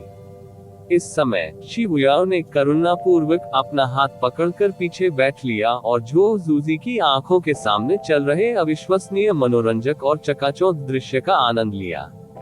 खून। स्क्रीन उसे पूरी तरह से खून से सनी दुनिया दिखा रही थी। खून से सने खंडहर, खून से लथपथ लोग, लाशों के खूनी पहाड़, खून से सनी धरती। यहाँ तक कि आसमान और बादल भी खून की भयावह घनी छाया में रंगे हुए थे। वे रक्तरंजित खंडहर, ढहे हुए दिव्य हॉल और शाश्वत स्वर्ग महल थे। लाशों के खूनी पहाड़ अनगिनत अनंत स्वर्ग के शिष्यों के शरीर से बने थे। रक्त के पूल व्यावहारिक रूप से अनंत स्वर्ग के रक्त का एक महासागर बन सकते हैं। खूनी कोहरा, दुख की चीखें, मौत। झो जूजी का शरीर तेजी से कांपने लगा और उसकी आंखों में खूनी नसें तेजी से फट रही थी क्योंकि उसका पूरा शरीर पीला पड़ने लगा था। ऐसा लग रहा था मानो एक ही पल में उसका सारा खून चूस लिया गया हो। शाश्वत स्वर्ग देव क्षेत्र, पूर्वी दिव्य क्षेत्र में नंबर 2 राजा क्षेत्र इतना शक्तिशाली है कि आमतौर पर कोई भी उन्हें अपमानित करने की हिम्मत नहीं करेगा। यहाँ तक कि जब उसने उन सभी उन्मत्त ध्वनि प्रसारणों को सुना था, तब भी जब वे भय और निराशा से भरे हुए थे, तब भी हार शब्द उसके दिमाग में एक बार भी नहीं आया था, क्योंकि वह अनंत स्वर्ग ईश्वर क्षेत्र था। भले ही उसने बड़ी मात्रा में अपनी ताकत जुटा ली हो, लेकिन ऐसा कोई रास्ता नहीं था कि उसकी बाकी सेनाएं हमलावर शैतान लोगों द्वारा अपने ही मैदान पर वास्तव में हार जाती। हालांकि एक ही घंटे में नहीं, 1 घंटे से भी कम समय में ये वास्तव में रक्तरंजित नरक में बदल गया था। उसके शाश्वत स्वर्ग ईश्वर क्षेत्र को पृथ्वी पर नरक में बदल दिया गया था। वह साहसी प्रतिरोध नहीं देख पा रहा था जिसकी उसने कल्पना की थी। इसके बजाय उसकी आंखों के सामने एक तरफा नरसंहार चल रहा था। ढहते हुए शाश्वत स्वर्ग के शिष्य, शाश्वत स्वर्ग के बुजुर्ग जिन्हें टुकड़ों में काटा जा रहा था, और यहाँ तक कि समय समय पर स्क्रीन पर चमकने वाले अभिभावक को भी चौंकाने वाले घाव हुए थे। इसके अलावा प्रत्येक अभिभावक को 2 भयानक शैतानों का सामना करना पड़ रहा था जो कम से कम ताकत में उनके बराबर थे। वहां माननीय ताई यू भी थी, जो अचंभित होकर हवा में तैर रही थी। ऐसा लगा मानो उसकी आत्मा उसके शरीर से निकल गई हो। इसी दौरान अचानक एक चेहरा सामने आ गया स्क्रीन। यह एक ऐसा चेहरा था जिससे पूर्वी दिव्य क्षेत्र के सभी गहन अभ्यासकर्ता अत्यधिक परिचित थे, लेकिन अब यह एक ऐसा चेहरा भी था जो उन्हें बेहद अपरिचित लग रहा था। उसकी काली आंखें 2 अंधेरी खाइयों की तरह थी। उसकी मुस्कान व्यावहारिक रूप से राक्षसी थी, और जैसे ही उसका चेहरा उस स्क्रीन पर दिखाई दिया, पूरे पूर्वी दिव्य क्षेत्र में माहौल अचानक शांत और दमघोंटू हो गया। बूढ़ा कुत्ता अनंत स्वर्ग। उसके होंठ एक भयावह मुस्कान में बदल गए और उसकी आवाज एक रक्तपिपासु राक्षस के श्राप की तरह सभी के कानों में गूंज गई। इसका बहुत समय हो गया। क्या आप मेरे द्वारा तुम्हें भेजे गए इस शुभकामना उपहार से संतुष्ट हैं? उद्धरण चिन्ह ... उद्धरण चिन्ह। झो जूजी का मुंह खुला रह गया। किसी समय उसकी आंखें लाल हो गई थी और उसका गला टेढ़ा मेढ़ा ऊपर नीचे होने लगा था। काफी समय बीत गया। आखिरकार वह सूखी और मुरझाई हुई किसी सूखे पेड़ की टहनी जैसी आवाज में फुसफुसाने में कामयाब हुआ। पिछली बार जब हम उत्तरी दिव्य क्षेत्र में मिले थे तो मैंने आपके एक बेटे को कीड़े की तरह कुचल दिया था। युन चे ने अपना हाथ बढ़ाते हुए गहरी हंसी उड़ाई और वही कुचलने वाली हरकत की जो उसने तब की थी जब उसने झो किनचेन को मिटा दिया था। लेकिन चूंकि हम पूर्वी दिव्य क्षेत्र में ऐसी शानदार परिस्थितियों में फिर से मिल रहे हैं, तो मेरा शुभकामना उपहार उससे हल्का कैसे हो सकता है? उसने एक हथेली को पीछे की ओर धकेला और काली रोशनी की एक किरण अचानक उसमें से निकल गई। झो जूजी की पुतलियां हिंसक रूप से सिकुड़ गईं, जैसे कि अनंत स्वर्ग ईश्वर क्षेत्र के हृदय में छिपी एक छोटी सी दुनिया एक धमाके के साथ ढह गई और उसमें रहने वाले लोग बाहर गिर गए। कई 100 लोग तुरंत स्क्रीन पर आ गए। जिस क्षण ये आकृतियां छोटी सी दुनिया से बाहर फेंकी गईं, झो जूजी ने तुरंत एक जंगली जानवर की तरह चिल्लाना शुरू कर दिया। अनंत स्वर्ग देव क्षेत्र में भयभीत माननीय ताईयू ऐसे छटपटा रही थी मानो हजारों तलवारों ने उसकी आत्मा को छेद दिया हो। उसने भयंकर गर्जना की जो गड़गड़ाहट जितनी तेज थी, भागो, जल्दी करो और भागो। वह छोटी सी दुनिया जो अभी अभी नष्ट हुई थी, उनके भव्य पूर्वज ने ग्रेट वॉर्ड कॉल्ड्रॉन के साथ बनाई थी। इसका उपयोग एक पनाहगाह के रूप में किया जाता था जब शाश्वत स्वर्ग देव क्षेत्र बड़े खतरे में था और बाहर से इसका पता लगाना मूल रूप से असंभव था। फिर भी यू चे ने इसे एक ही झटके में नष्ट कर दिया था। जो लोग इस आपदा के बीच भी छिपे रह सकते थे, वे निस्संदेह महत्वपूर्ण लोग थे। वास्तव में वे झो जुजी के सबसे प्रतिष्ठित और सक्षम वंशज थे। जब यू चे पहुंचे तो उन्हें पहले से ही इस विशेष छोटी दुनिया के अस्तित्व का एहसास हो गया था, लेकिन उन्होंने जानबूझकर इसे अकेला छोड़ दिया। वह स्वयं झो जुजी को इतना शानदार उपहार कैसे नहीं दे सकता था। माननीय ताईयू ने यून चे की ओर दौड़ते हुए एक भयंकर दहाड़ लगाई, लेकिन एक कमजोर शरीर अचानक काली बिजली की तरह उसके सामने चमक गया। बूम! जैसे ही हवा में काली ऊर्जा का विस्फोट हुआ, अंतरिक्ष ढह गया और माननीय ताईयू ने काले खून का मुंह उगला, इससे पहले कि वह लट्टू की तरह घूमता हुआ दूर चला गया। झो जुजी और पूर्वी दिव्य क्षेत्र का हर गहन अभ्यासी जिसने ये दृश्य देखा, लगभग मौत के सदमे में था। पूरी दुनिया जानती थी कि माननीय ताईयू सबसे मजबूत शाश्वत स्वर्ग संरक्षक थी। वह स्तर 10 के दिव्य गुरु थे जो गहन मार्ग के शिखर पर खड़े थे। फिर भी वह वास्तव में एक ही झटके में उड़ गया। उसे उड़ा दिया गया था जबकि उसके मुंह से खून बह रहा था। इस विकृत दृश्य में गहरे काले लिबादे में लिपटा एक बुजुर्ग व्यक्ति दिखाई दिया। उनका चेहरा बेहद बदसूरत था और उनका शरीर कंकाल की तरह सूख गया था, लेकिन जब उनकी आंखें प्रक्षेपण गहन संरचना की ओर गईं, तो उन प्राचीन आंखों में चमकने वाली जंगली और भयावह काली रोशनी ने अनगिनत गहन चिकित्सकों की रीढ़ की हड्डी में ठंडक पहुंचा दी। यान 1 सबसे मजबूत यम पूर्वज। इन 3 यम पूर्वजों की ताकत बहुत भयावह थी, और यह केवल कुछ ऐसा नहीं था जिसे शाश्वत स्वर्ग देव क्षेत्र ने महसूस किया था। यहाँ तक कि मून ईटर्स, जिन्होंने व्यक्तिगत रूप से यम पूर्वजों की ताकत देखी थी, उन सभी को गहरा सदमा लगा और उनकी हड्डियों में भय समा गया। वास्तव में उन्हें ये भी महसूस कराया गया कि उनकी उपस्थिति मूलतः अनुचित थी। अकेले इन 3 बूढ़े राक्षसों के पास शायद दिन के अंत तक पूरे अनंत स्वर्ग देव क्षेत्र को समतल करने के लिए पर्याप्त ताकत थी। वाह!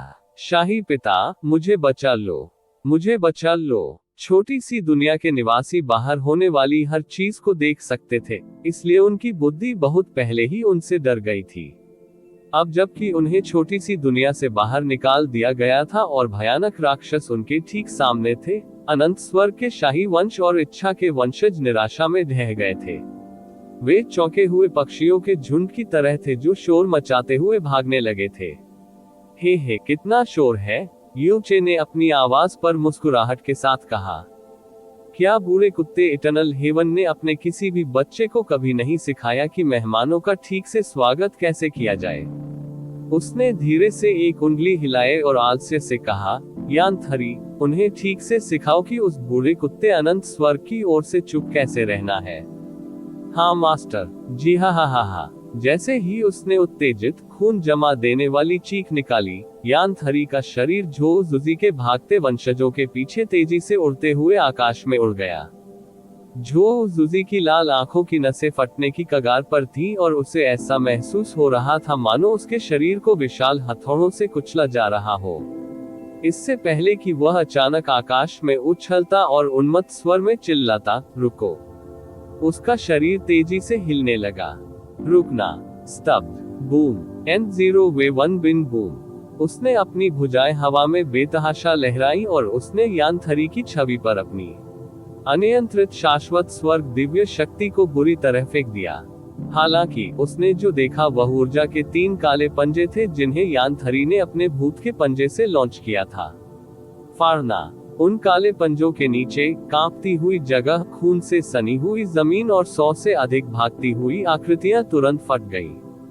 देवताओं के विरुद्ध अध्याय 1723 खून से लथपथ शाश्वत स्वर्ग 5 क्यूई। किंगहान आह टिल्डर टिल्डर टिल्डर टिल्डर। झो जुजी की हृदय विदारक चीखों से आकाश भर गया। वे किसी हताश जानवर की चीख या दर्द से कराहते किसी के विलाप की तरह थे। जिसने भी उन्हें सुना वह कभी विश्वास नहीं करेगा कि वे स्वयं शाश्वत स्वर्ग भगवान सम्राट के थे। अपने दुर्स्वप्न में उसने जो भी अनुभव किया था वह अपने ही सामने अपने बच्चों और पोते पोतियों की हत्या होते देखने की क्रूर निराशा के करीब नहीं था। वह चिल्लाया और पागलों की तरह आकाश में छवि पर हमला किया, लेकिन इससे कोई फर्क नहीं पड़ता कि प्रक्षेपण कितनी बार टूटा और सुधार हुआ। वह यान थरी की राक्षसी हंसी सुनना बंद नहीं कर सका, यान थरी को बार बार अपने लोगों को तोड़ते हुए देखना बंद नहीं कर सका। ची ची ची ची। यान थरी ने अपनी भुजाओं को बार बार तब तक घुमाया जब तक कि उसने काले पंजों के निशानों से अंधेरे का एक विशाल जाल नहीं बना लिया। इसके नीचे की हर चीज, यहाँ तक कि अंतरिक्ष भी मांस के टुकड़ों और खूनी धुंध में बदल गया था। झो जुजी ने अंततः आगे बढ़ना बंद कर दिया। खून ने उसकी दृष्टि को धुंधला कर दिया और उसके दिल और आत्मा को टुकड़े टुकड़े कर दिया। उसका धड़ उसकी पकड़ से छूट गया और उसके नीचे ठंडी कठोर जमीन से टकराया। उसका चेहरा आंसुओं से भरा हुआ था। 2 साल से भी कम समय पहले झो किनचेन की मृत्यु के बाद उसने सोचा कि दुनिया में ऐसा कुछ भी नहीं है जो उसे और रुला सके। वह गलत था। वह न केवल आंसू बहा रहा था, बल्कि उसकी आंखों, कानों, नाक, मुंह से खून बह रहा था। उसके चेहरे के हर छिद्र से खून बह रहा था क्योंकि उसकी दृष्टि भूरे और सफेद रंग में बदल रही थी। फिर पूरी दुनिया तेजी से घूमने लगी। उसने अचानक अपना मुंह खोला और खून उगल दिया। वहां इतना अधिक खून था कि वास्तव में यह एक विशाल रक्त धुंध बन गया। फिर वह बिना किसी चेतावनी के आसमान से गिर गया और जोर से जमीन पर जा गिरा। ची बुयाओ उसके पास गई और अपनी आंख के कोने से उसकी ओर देखा। सुप्रतिष्ठित शाश्वत स्वर्ग देव सम्राट खून की उल्टियां कर रहा था, जैसे वह स्वतंत्र हो और मृत लकड़ी के टुकड़े की तरह जमीन पर निढाल होकर पड़ा हो। उसकी आंखों की रोशनी पूरी तरह से फीकी पड़ गई थी और पीछे रह गया था केवल धुंधला, घातक भूरापन। उसने एक क्षण से अधिक उसकी ओर नहीं देखा। फिर उसने रुखाए और बेरहमी से पूछा, क्या दर्द होता है? उद्धरण चिन्ह ... उद्धरण चिन्ह। खुद को जमीन से धकेलते हुए झो जुजी ने अपना सिर कांपते हुए उठाया और धुंधली, खूनी दृष्टि से चिबुयाओ को देखा। उसका चेहरा इतना सफेद था कि वह अपने जीवन काल के अंत में एक आदमी जैसा दिखता था। तुम शैतान, वह कर्कश आवाज में बोला। हर शब्द खून से गीला था। हे चिबुयाओ हंसे। आप सही हैं। जब दुनिया का हर व्यक्ति आपको शैतान कहता है, जब आपको पिंजरे में बंद कर दिया जाता है और शिकार की तरह मार दिया जाता है, तो आप शैतान के अलावा और क्या हो सकते हैं? इससे भी बेहतर, दुनिया ने ऐसा सिर्फ इसलिए किया क्योंकि हमारे पास गहन गहन ऊर्जा है। इसलिए नहीं कि हमने कभी कोई अक्षम्य अपराध किया है। उसने व्यंग्य किया। क्या मैं सही हूँ, हे धर्मी? झो जुजी ने अपनी खून से सनी हुई चोंच पकड़ ली और फिर से ऊपर देखा। उसकी भूरी सफेद पुतलियां अब रक्त लाल हिंसा से रंगी हुई थी। आप राक्षसी शैतान, सभी स्वर्गीय कानून द्वारा नष्ट किए जाने के योग्य हैं। इस बिंदु पर वह अपना दिमाग खोने लगा था। वह पहले से ही दृढ़ विश्वास रखता था कि सभी शैतान लोगों को शुरू से ही मरना होगा, और उनके प्रति उसकी नफरत झो किनचेन की भयानक मौत और अब अनंत स्वर्ग क्षेत्र के विनाश के बाद और भी गहरी हो गई। चिबुयाओ शांत और दुखी होकर मुस्कुराया।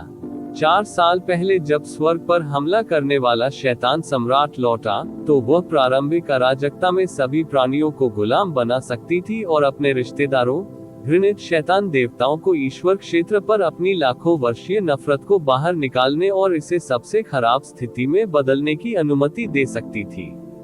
अस्तित्व में शुद्धिकरण। वह शैतानों की साम्राज्य थी जिसने उन लोगों के लिए खुद को और अपने पूरे कबीले को बलिदान करने का फैसला किया, जो उसके स्तर से नीचे के अनगिनत स्तर के थे। ये वह थी जिसने पूरी दुनिया और आदिम अराजकता की रक्षा की। जैस्मीन, स्वर्गीय वध स्टार भगवान का हर जगह शिकार किया गया था जब एक शैतान कलाकृति ने उसे शैतान में बदल दिया था।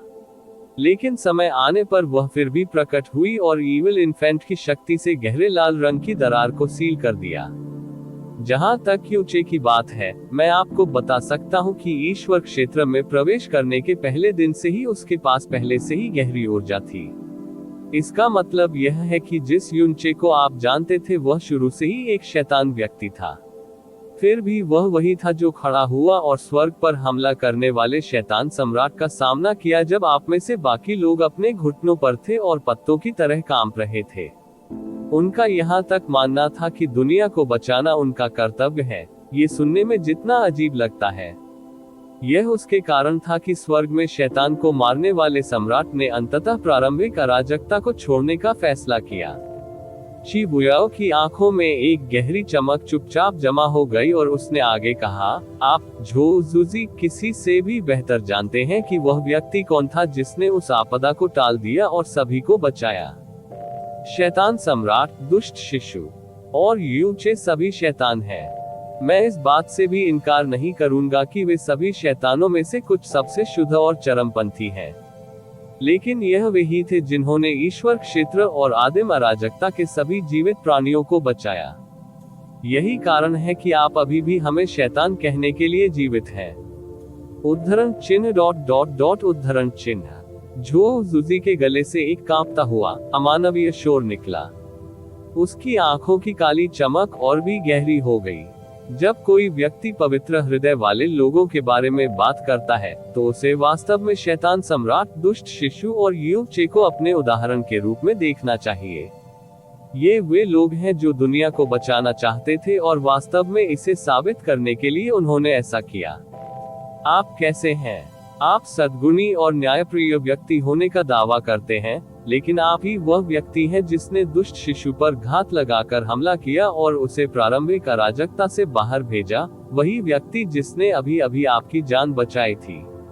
आप ही वह व्यक्ति हैं जिसने दुनिया को बचाने के तुरंत बाद यूनचे को मौत के घाट उतार दिया था, यहाँ तक कि सभी को अपने गृहनगर में ले आए और एक ही दिन में वह सब कुछ नष्ट कर दिया जो उसे पसंद था।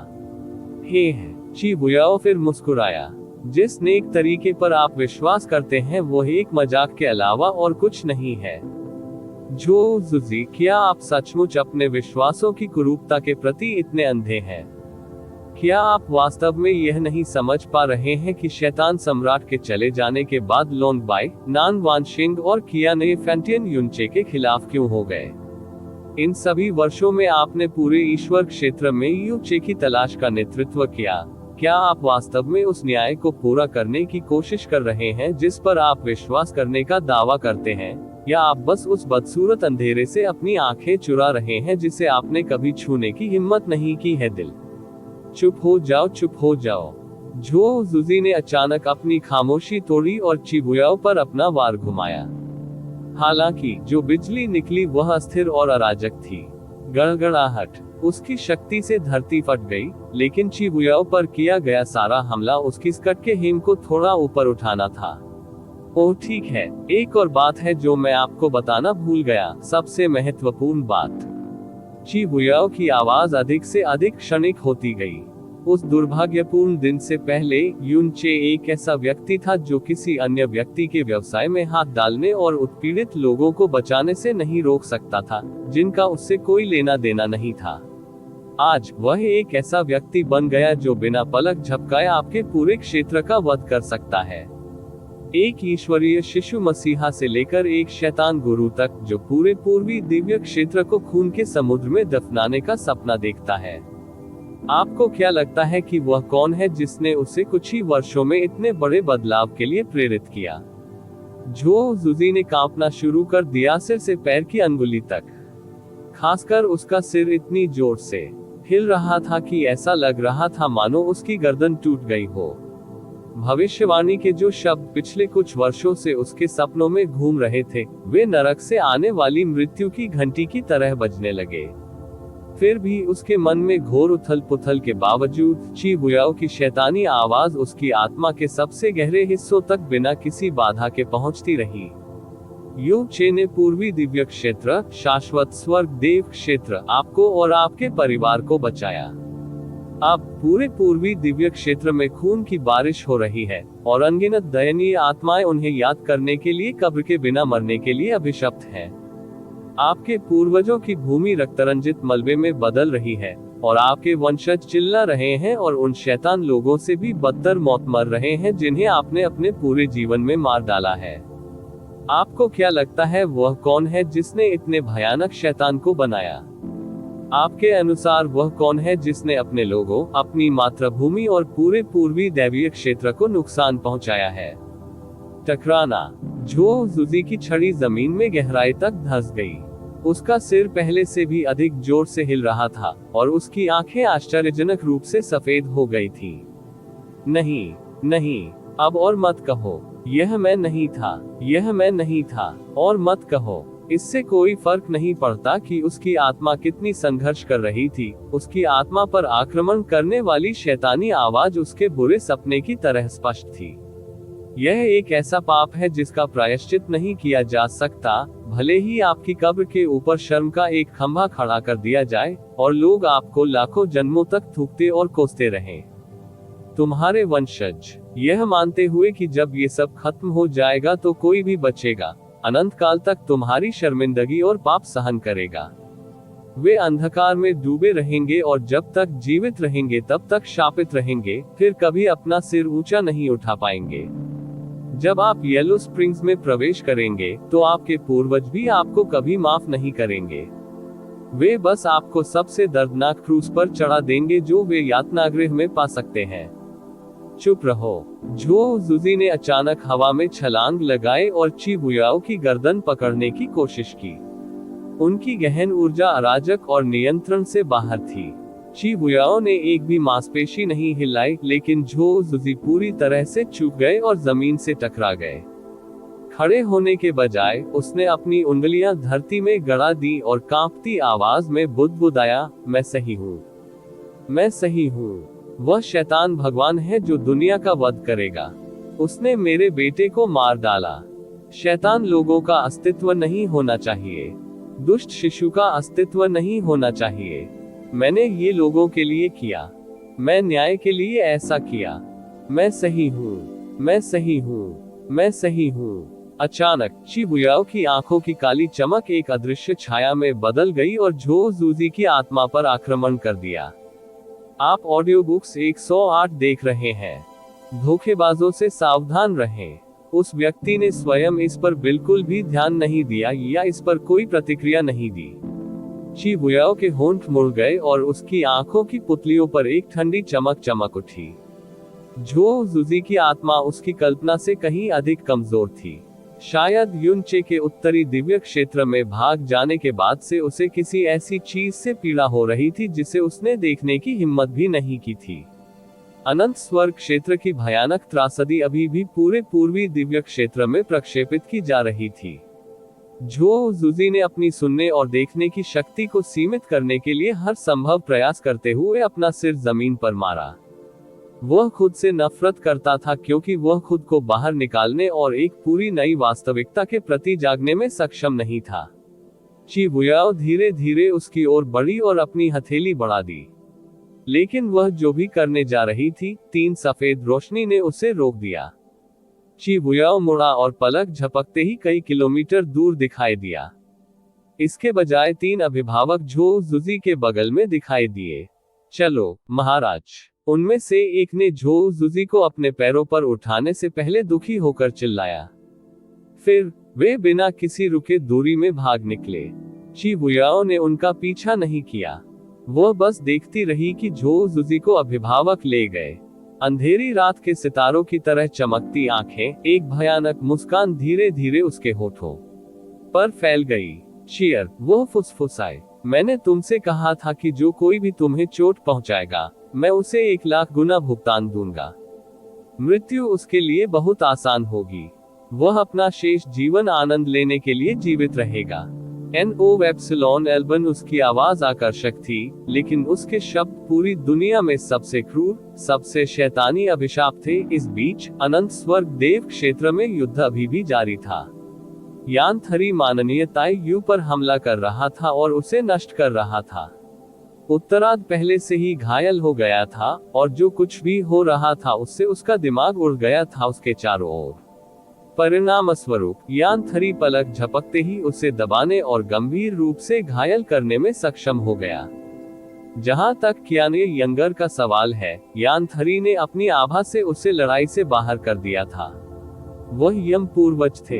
यदि वह एक साधारण अभिभावक को दबाने के लिए किसी अन्य गहन अभ्यासकर्ता के साथ सहयोग करता है तो उसे खुद को एक छेद खोदना होगा और अंदर छिपना होगा। कियाना ये यंग र ने अपना हथियार हटा दिया और यूब चे के पास चली गई। उसने पूछने से पहले हवा में महान प्रक्षेपण संरचना पर एक नजर डाली। आप कैसे हैं? क्या तुम अब बेहतर महसूस कर रहे हो?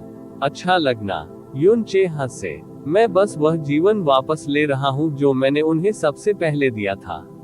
वे लाखों बार मर सकते हैं और फिर भी यह उनका कर्ज चुकाने के लिए पर्याप्त नहीं होगा। आखिरकार मरे हुए लोग फिर से जीवित नहीं हो सकते। क्या ऐसा हो सकता है? उद्धरण चिन्ह ... उद्धरण चिन्ह। उसकी माँ की याद उसकी आंखों में घूम गई और कियाने यंग र बहुत देर तक चुप रही। अचानक युन चे की आंखें चमक उठी जब उसके सामने एक ध्वनि संचरण संरचना दिखाई दी। उन्होंने पूछा, क्या मून गॉड दायरे ने अपने सैनिक जुटाए हैं?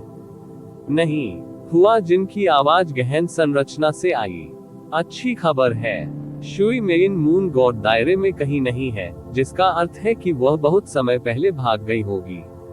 इसके अलावा मून गॉड दायरे ने कुछ समय पहले शुई मेइन की खोज के लिए अपनी सेना को विभाजित कर दिया था, इसलिए यह बहुत कम संभावना है कि वे थोड़े समय में फिर से एकजुट हो पाएंगे। क्या ऐसा है? युन चे ने अपनी आंखें सिकोड़ ली और ठंडे स्वर में मुस्कुराया। वह शानदार खबर है।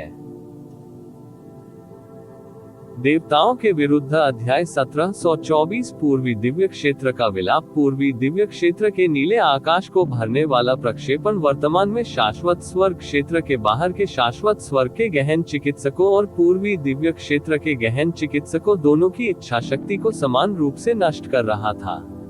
शाश्वत स्वर्ग क्षेत्र पूर्वी दैवीय क्षेत्र में सबसे प्रतिष्ठित राजा क्षेत्र था, लेकिन शैतान लोगों द्वारा न केवल इस पर बहुत कम समय में आक्रमण किया गया और कुचल दिया गया, बल्कि आक्रमणकारी स्वयं अपनी अपेक्षा से अनगिनत गुना अधिक मजबूत थे।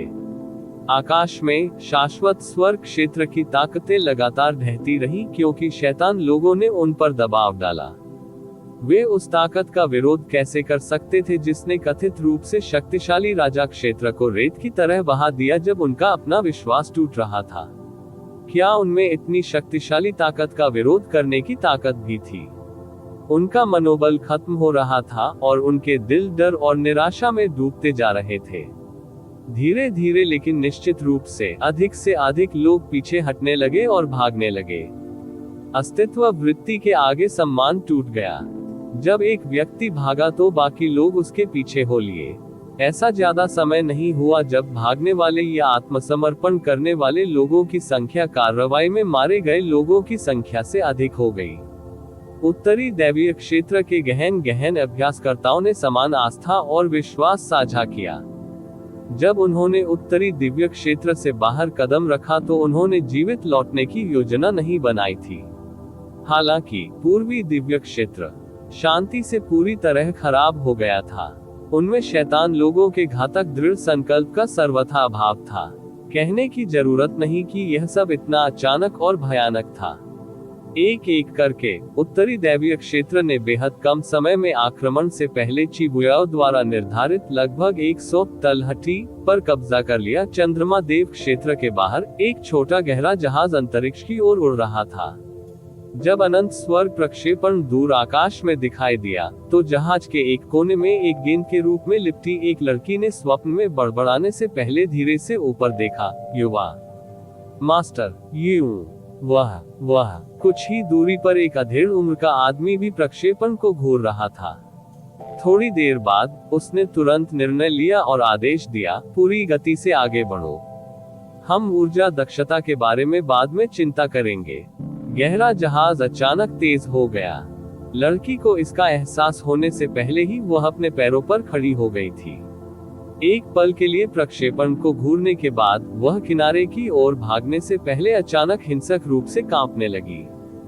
जिन यू, लेकिन उसे एक लंबी आकृति ने रोक दिया। अधेड़ उम्र के व्यक्ति ने सख्ती से पूछा, तुम्हें क्या लगता है कि तुम कहां जा रहे हो? जिन यू ने घबराए हुए स्वर में उत्तर दिया, मैं वापस जा रहा हूं। शाश्वत स्वर्ग ईश्वर क्षेत्र पहले ही गिर चुका है और युवा मास्टर यू मास्टर से गहराई से नफरत करता है, इसलिए वह हो सकता है मास्टर खतरे में है। मुझे तुरंत वापस जाना होगा। क्या तुम पागल हो? अधेड़ उम्र का आदमी जोर से चिल्लाया। चंद्रमा देव सम्राट ने अभी अभी आपको निर्वासित किया है। उसने ये भी आदेश दिया कि यदि तुम फिर से चंद्रमा देव क्षेत्र में प्रवेश करोगे तो तुम्हें मार डालेंगे। मुझे तो ये भी समझ में नहीं आता कि तुम्हारे साथ ऐसा व्यवहार करने के बाद भी तुम्हें उसकी परवाह क्यों है। मुझे मत रोको पिताजी। जिन यू ने अपने हाथों को कसकर पकड़ लिया। मैं अपने स्वामी को उसके सबसे बड़े खतरे के समय में नहीं छोड़ सकता, चाहे कुछ भी हो। उसने अपनी गहरी ऊर्जा इकट्ठी की और अधेड़ उम्र के आदमी को अपने से दूर धकेल दिया। वह उड़ान भरने ही वाली थी कि उसके पिता चिल्लाए, जिनयू, तुमने उसे नहीं छोड़ा, उसने तुम्हें छोड़ा है। इसके अलावा आपके अनुसार चंद्रदेव सम्राट कौन है? क्या आप सचमुच सोचते हैं कि यदि वह खतरे में भी है तो आपकी अल्प शक्ति उसके काम आएगी? मत भूलो, तुम अकेले नहीं हो जिसे उसके द्वारा निर्वासित किया गया था। क्या आप सचमुच अपने परिवार की जान जोखिम में डालने जा रहे हैं यदि वह दयालु महसूस कर रही हो? इससे पहले कि वह गहन संदूक से बाहर निकल पाती, उसके शब्दों ने जिन यू को उसकी पटरियों पर स्थिर कर दिया। बड़ी बहन, उसके पीछे एक युवा लड़की की आवाज ने अंततः उसके दृढ़ संकल्प को तोड़ दिया। वह मुड़ी और छोटी बच्ची को सांत्वना देते हुए धीरे से गले लगा लिया। यह उसके अपने गालों पर बहते आंसुओं को छुपाने के लिए भी था। मुझे क्षमा करें पिताजी, मैंने उतावलेपन से काम लिया, वह छोटी लड़की को कसकर गले लगाने से पहले फुसफुसाए। अधेड़ उम्र के व्यक्ति ने अपना सिर हिलाया और उसकी आंखों में दर्द झलकने लगा। वह अच्छी तरह से जानता था कि चंद्रदेव सम्राट उसकी बेटी के लिए कितना महत्वपूर्ण था और उसकी परिचारिका के रूप में उसकी सेवा करने में सक्षम होने पर उसे कितना गर्व था। लेकिन चंद्रमा देव सम्राट तथा एक राजा क्षेत्र का सम्राट, उसे अपनी क्रूरता और बेरहमी को किसी के सामने सही ठहराने की जरूरत नहीं थी। उनका गहरा जहाज तेजी से दक्षिण की ओर उड़ गया। वे दक्षिणी दिव्य क्षेत्र की ओर भाग सकते हैं। वे दक्षिण की ओर निचले तारा मंडलों की ओर भी भाग सकते हैं। Nov.lb इन उनके जाने के कुछ देर बाद ही अनगिनत पूर्वी दिव्य क्षेत्र के गहरे जहाज उनके पीछे दिखाई दिए। वे बिना सिर वाली मक्खियों की तरह हर दिशा में भाग रहे थे, स्टार गॉड दायरे में, या अधिक सटीक रूप से स्टार गॉड दायरे के स्वामित्व वाला सबसे बड़ा सहायक सितारा क्षेत्र। तारों से भरे प्रतीकों से ढका एक युद्धपोत तीव्र गति से अनंत स्वर्ग क्षेत्र की ओर बढ़ रहा था। ईविल इन्फेंट आपदा के मद्देनजर स्टार गॉड दायरे ने अपना स्वयं का होमवर्ल्ड खो दिया था और उनकी सेनाएं केवल 6 स्टार देवताओं और 17 दिव्य मास्टर दायरे के बुजुर्गों तक कम हो गई थी। उन्हें बैरल के नीचे तक गिरने में एक रात का ही समय लगा। वह इसका सबसे बुरा भी नहीं था, उन्होंने स्टार गॉड एम्परर और स्टार गॉड व्हील को भी खो दिया था। युद्धपोत पर केवल 12 लोग थे, heavenly demon star god, heavenly jade star god, heavenly flame star god और 9 दिव्य मास्टर दायरे के बुजुर्ग। उन्होंने मदद के लिए शाश्वत स्वर्ग भगवान सम्राट की याचिका का जवाब देने का फैसला किया था, क्योंकि शाश्वत स्वर्ग क्षेत्र ही एकमात्र ऐसी शक्ति नहीं थी जिसके खिलाफ युनचे के मन में द्वेष था। यदि शाश्वत स्वर्ग क्षेत्र गिर गया तो उन्हें भी निशाना बनाए जाने में कुछ ही समय लगा। वे इतना जानते थे। वे केवल 12 थे, लेकिन वे वस्तुतः स्टार गॉड दायरे की मुख्य शक्तियों के आधे का प्रतिनिधित्व करते थे। अन्य आधे लोग पीछे रह गए थे, क्योंकि जब वे वहां से चले गए थे तब शैतान लोगों ने तारा क्षेत्र पर हमला कर दिया था। स्टार गॉड रियलम में एक और विनाशकारी झटका सहने की ताकत नहीं थी। हालांकि युद्धपोत 500 किलोमीटर से अधिक नहीं उड़ा था जब एक भयानक स्थानिक तूफान ने उन्हें अचानक रास्ते से भटका दिया। विरोध करने में असमर्थ युद्धपोत को कई सांसों तक एक लट्टू की तरह पीछे की ओर उछाला गया, इससे पहले कि वे अंततः उस पर नियंत्रण हासिल कर लेते। क्या चल रहा है? युद्धपोत के अंदर ध्यान कर रहे सभी तारा देवताओं ने अपनी आंखें खोली और बाहर खुले में उड़ गए।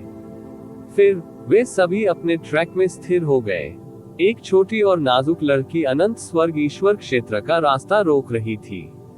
उसकी पीठ उनकी ओर थी और गहरी धुंध जो रसातल की गहराई से आती हुई लग रही थी, उसकी इंद्रधनुषी रंग की पोशाक के ऊपर घूम रही थी। आप हैं। इसमें कोई गलती नहीं थी कि परिचित पीठ, पोशाक और स्टार भगवान की दिव्य शक्ति, भले ही बाद वाली अब एक अंधेरे आभा से दागदार हो गई थी जो शैतान से संबंधित थी। राजकुमारी कैजी, स्वर्गीय जेड स्टार भगवान एस्टर ने अस्थायी रूप से पूछा। कैजी ने उसकी ओर मुड़ने के बजाय बर्फीले स्वर में कहा, पीछे मुड़ो। राजकुमारी कैजी, क्या वह वास्तव में आप है? हेवनली डेमन स्टार गॉड रोज ने एक अस्थायी कदम आगे बढ़ाते हुए पूछा।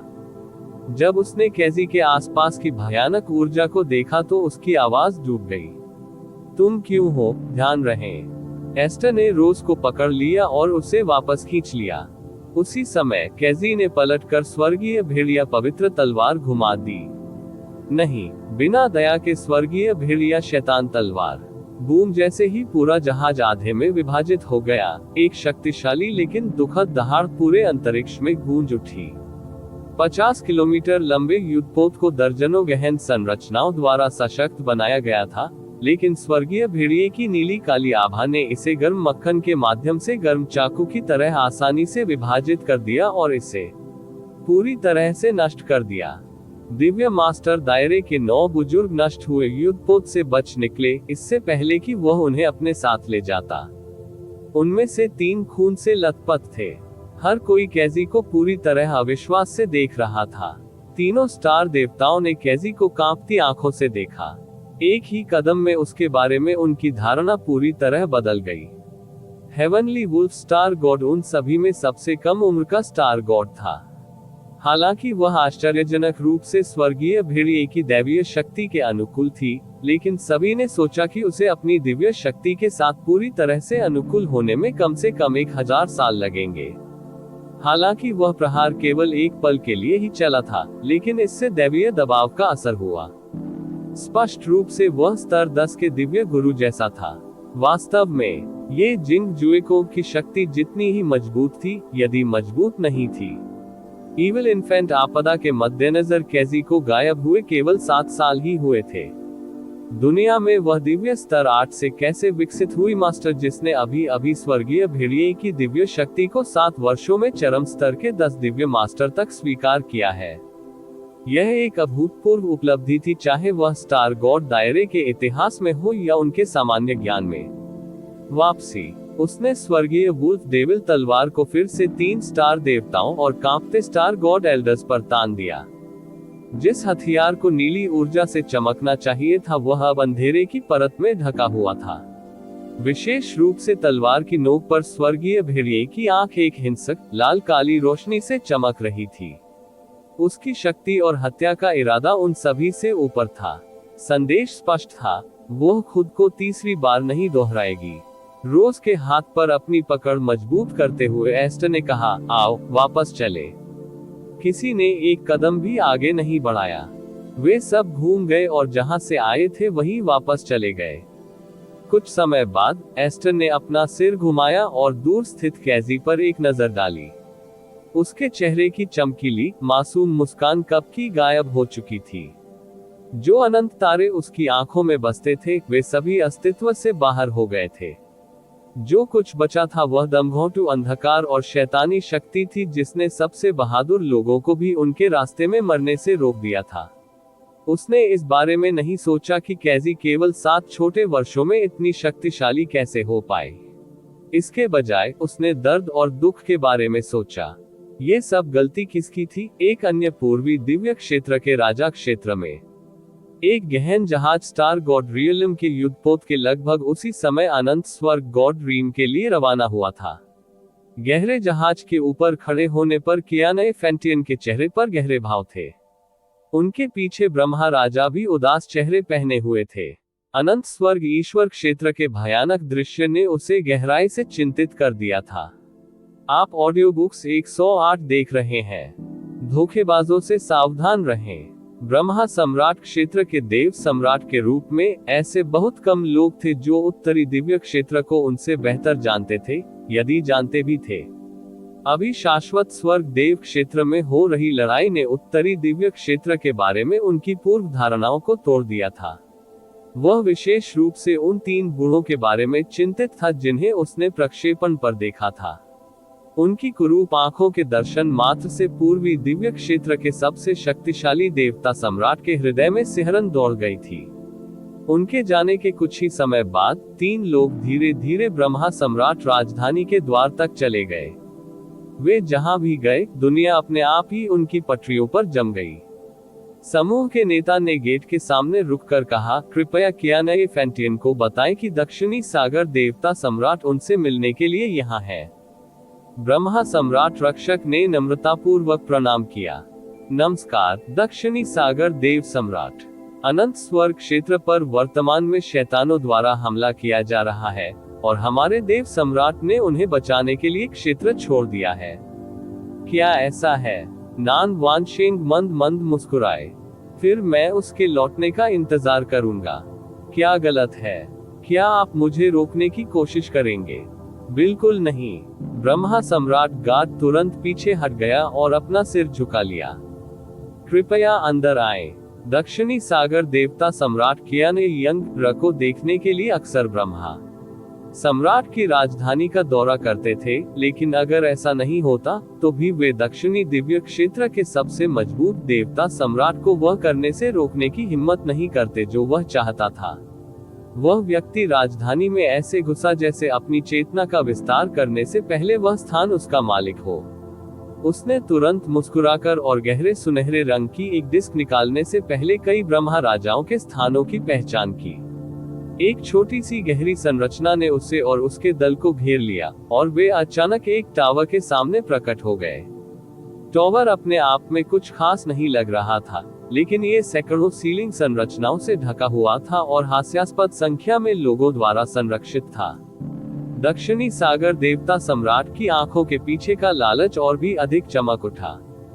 वास्तव में इतना उज्ज्वल कि यह उन्माद की सीमा रेखा पर है। वह टावर की ओर बढ़ा। वह मुश्किल से कुछ कदम ही चला था कि आसमान से एक आकृति उतरी। वह एक छोटे कद का आदमी था जिसका सिर बड़ा था, कान बड़े थे और शरीर गोल था। उनकी आभा लाखों पर्वतों के समान सघन थी। वह कोई और नहीं बल्कि 8वें ब्रह्मा राजा थे। दक्षिणी सागर देवता सम्राट, दक्षिणी नरक सागर राजा, पश्चिमी नरक सागर राजा। 8वें ब्रह्मा राजा आगंतुकों का अभिवादन करते हुए मुस्कुराए, लेकिन उनका दिल वास्तव में चट्टान की तरह डूब रहा था।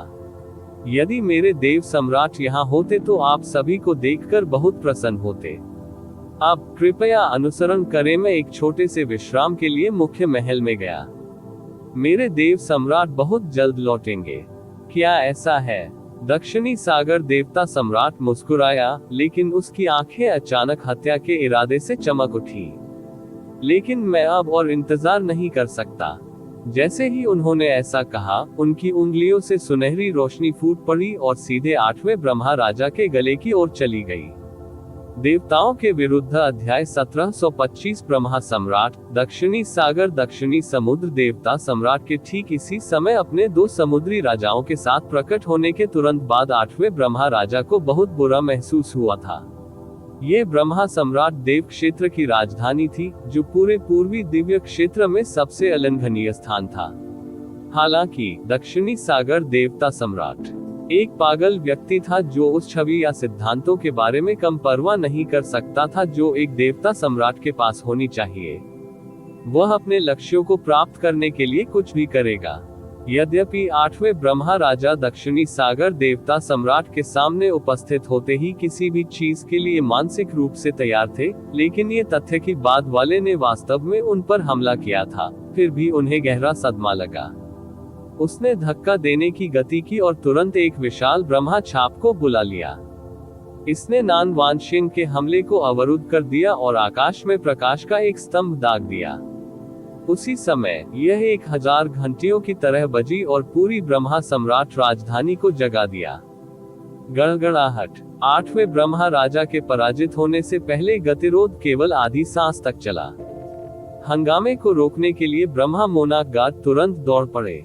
टॉवर के ऊपर सभी सीलिंग गहन संरचनाएं सक्रिय हो गईं और लगभग सूर्य के समान चमकने लगी। 8वें ब्रह्मा राजा की अभिव्यक्ति धूमिल हो गई, लेकिन उन्होंने फिर भी खुद को संयमित रखा। ये जानता है कि उसे स्वयं दक्षिणी सागर देवता सम्राट के साथ झगड़ने का कोई अधिकार नहीं है। यदि आप इतने ही उत्सुक हैं, तो कृपया मेरे देव सम्राट के लौटने तक प्रतीक्षा करें। मुझे यकीन है कि वह आपकी भूख मिटाने में सक्षम होगा। हा हा हा हा। लेकिन नान वानशेन उसकी ओर देख भी नहीं रहा था। संरक्षित टावर को लालच से घूरते हुए और पागलों की तरह हंसते हुए उन्होंने कहा, केवल एक ही कारण है कि कोई एक जर्जर टावर में इतनी सारी सीलें लगाएगा। ये यहाँ पर है। आक्रमण करना। पीछे मत हटो, और जो तुम्हें रोकने की कोशिश करे उसे मार डालो। नान वानशेन अहंकारी थे, लेकिन कभी अंधे नहीं थे। वह अच्छी तरह से जानता था कि ब्रह्मा सम्राट क्षेत्र की बड़ी सेना के सामने आने और उसे रोकने से पहले उसके पास जो कुछ भी वह चाहता था उसे पाने के लिए केवल सीमित समय था। आखिरकार वह उनकी राजधानी के अंदर था। साउदर्न हेलसी किंग और वेस्टर्न हेलसी किंग ने एक साथ काम किया।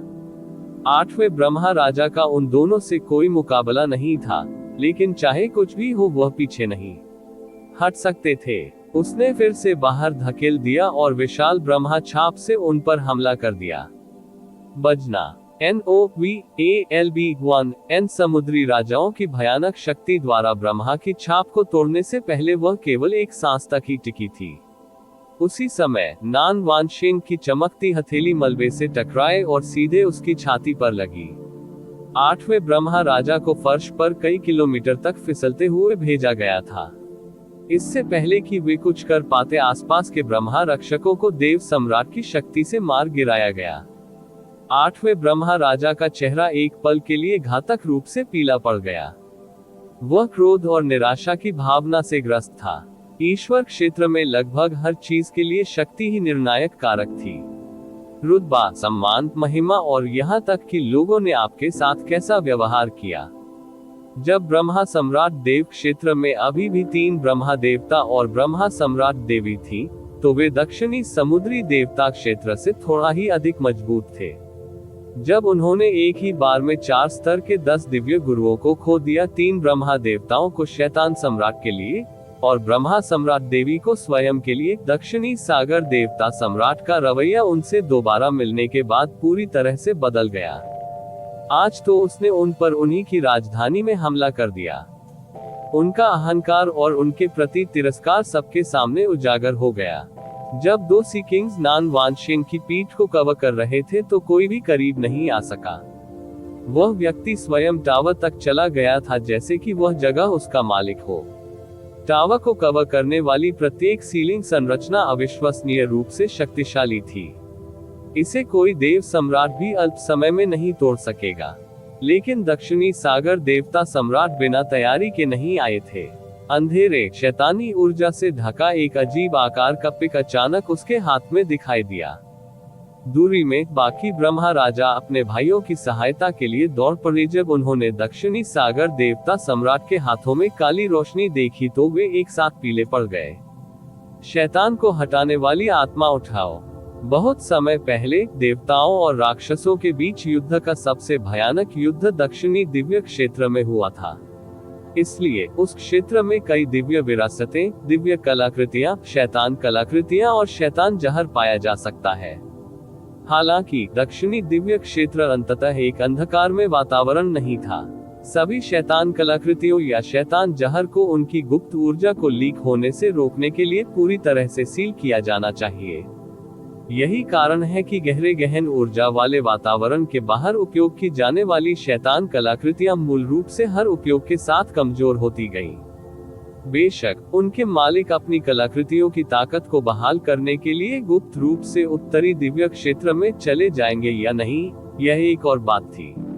अभी नान वानशिंग के हाथ में शैतान को हटाने वाली आत्मा थी, जो पूरे दक्षिणी दिव्य क्षेत्र में सबसे मजबूत मौजूदा शैतान कलाकृतियों में से एक थी। इसमें आध्यात्मिक शक्ति को हटाने की अविश्वसनीय रूप से शक्तिशाली क्षमता थी, जिसका अर्थ है कि यह लगभग किसी भी गहन संरचना और बाधा को आसानी से तोड़ सकता है जो अंधेरे पर आधारित नहीं थी।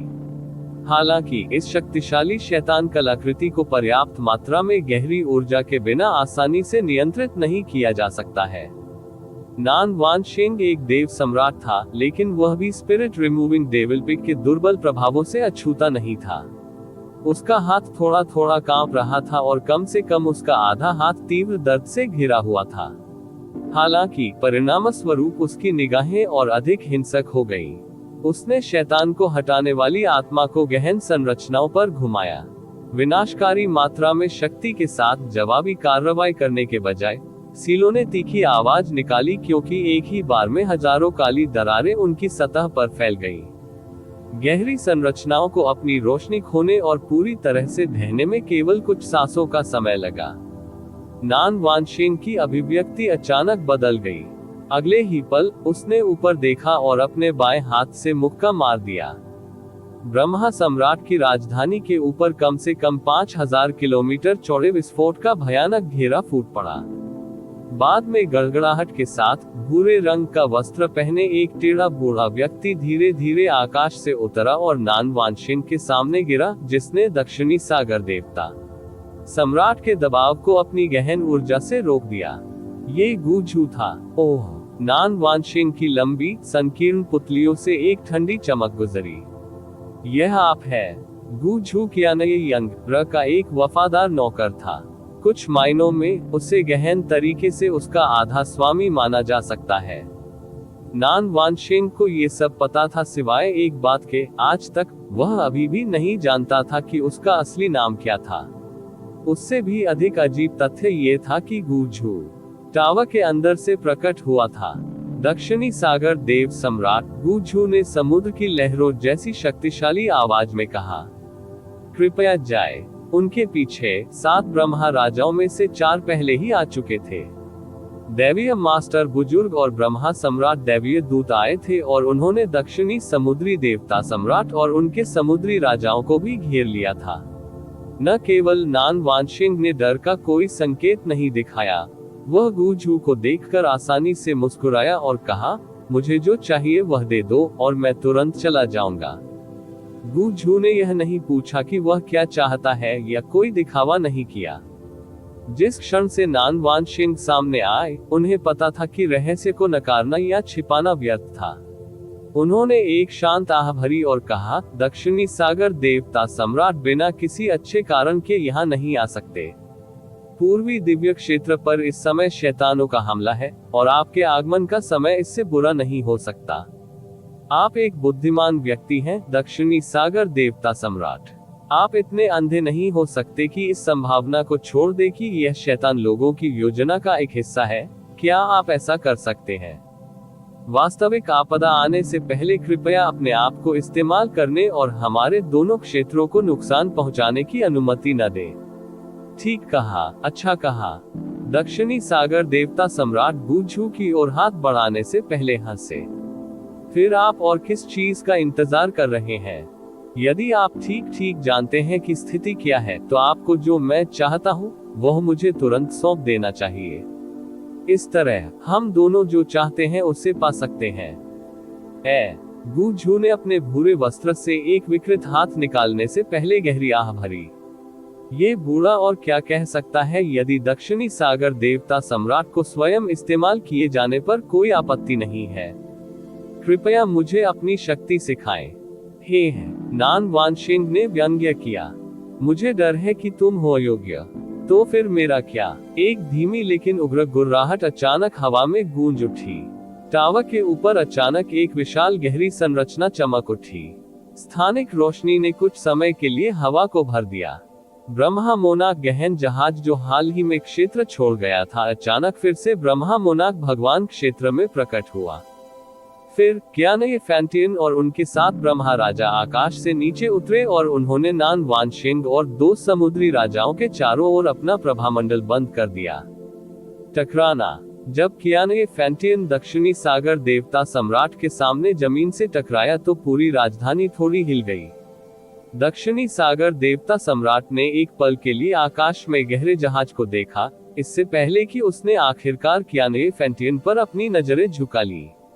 उन्होंने आधी मुस्कान के साथ धीरे से कहा और उनकी आंखें दरारों में सिमट गईं, सोचने के लिए कि इस तरह के एक छोटे से टॉवर में एक आयामी संरचना होगी जो सीधे आपके मुख्य युद्धपोत से जुड़ी होगी। इस टावर की सामग्री में मेरी दिलचस्पी बढ़ती जा रही है। दक्षिणी सागर। कियानये फैंटियन ने गहरे स्वर में पूछा, क्या आप किसी को आपको एक उपकरण की तरह इस्तेमाल करने की अनुमति देंगे? नान वानशिंग ने आसानी से जवाब दिया, अगर आप मेरी जगह होते तो क्या आप ऐसा करते? उद्धरण चिन्ह उद्धरण चिन्ह। कियानये फैंटियन ने थोड़ा भौहें चढ़ाई। अनंत जीवन एक ऐसी चीज थी जो किसी भी जाति को किसी भी स्तर पर पूर्ण पागलपन की ओर ले जा सकती थी।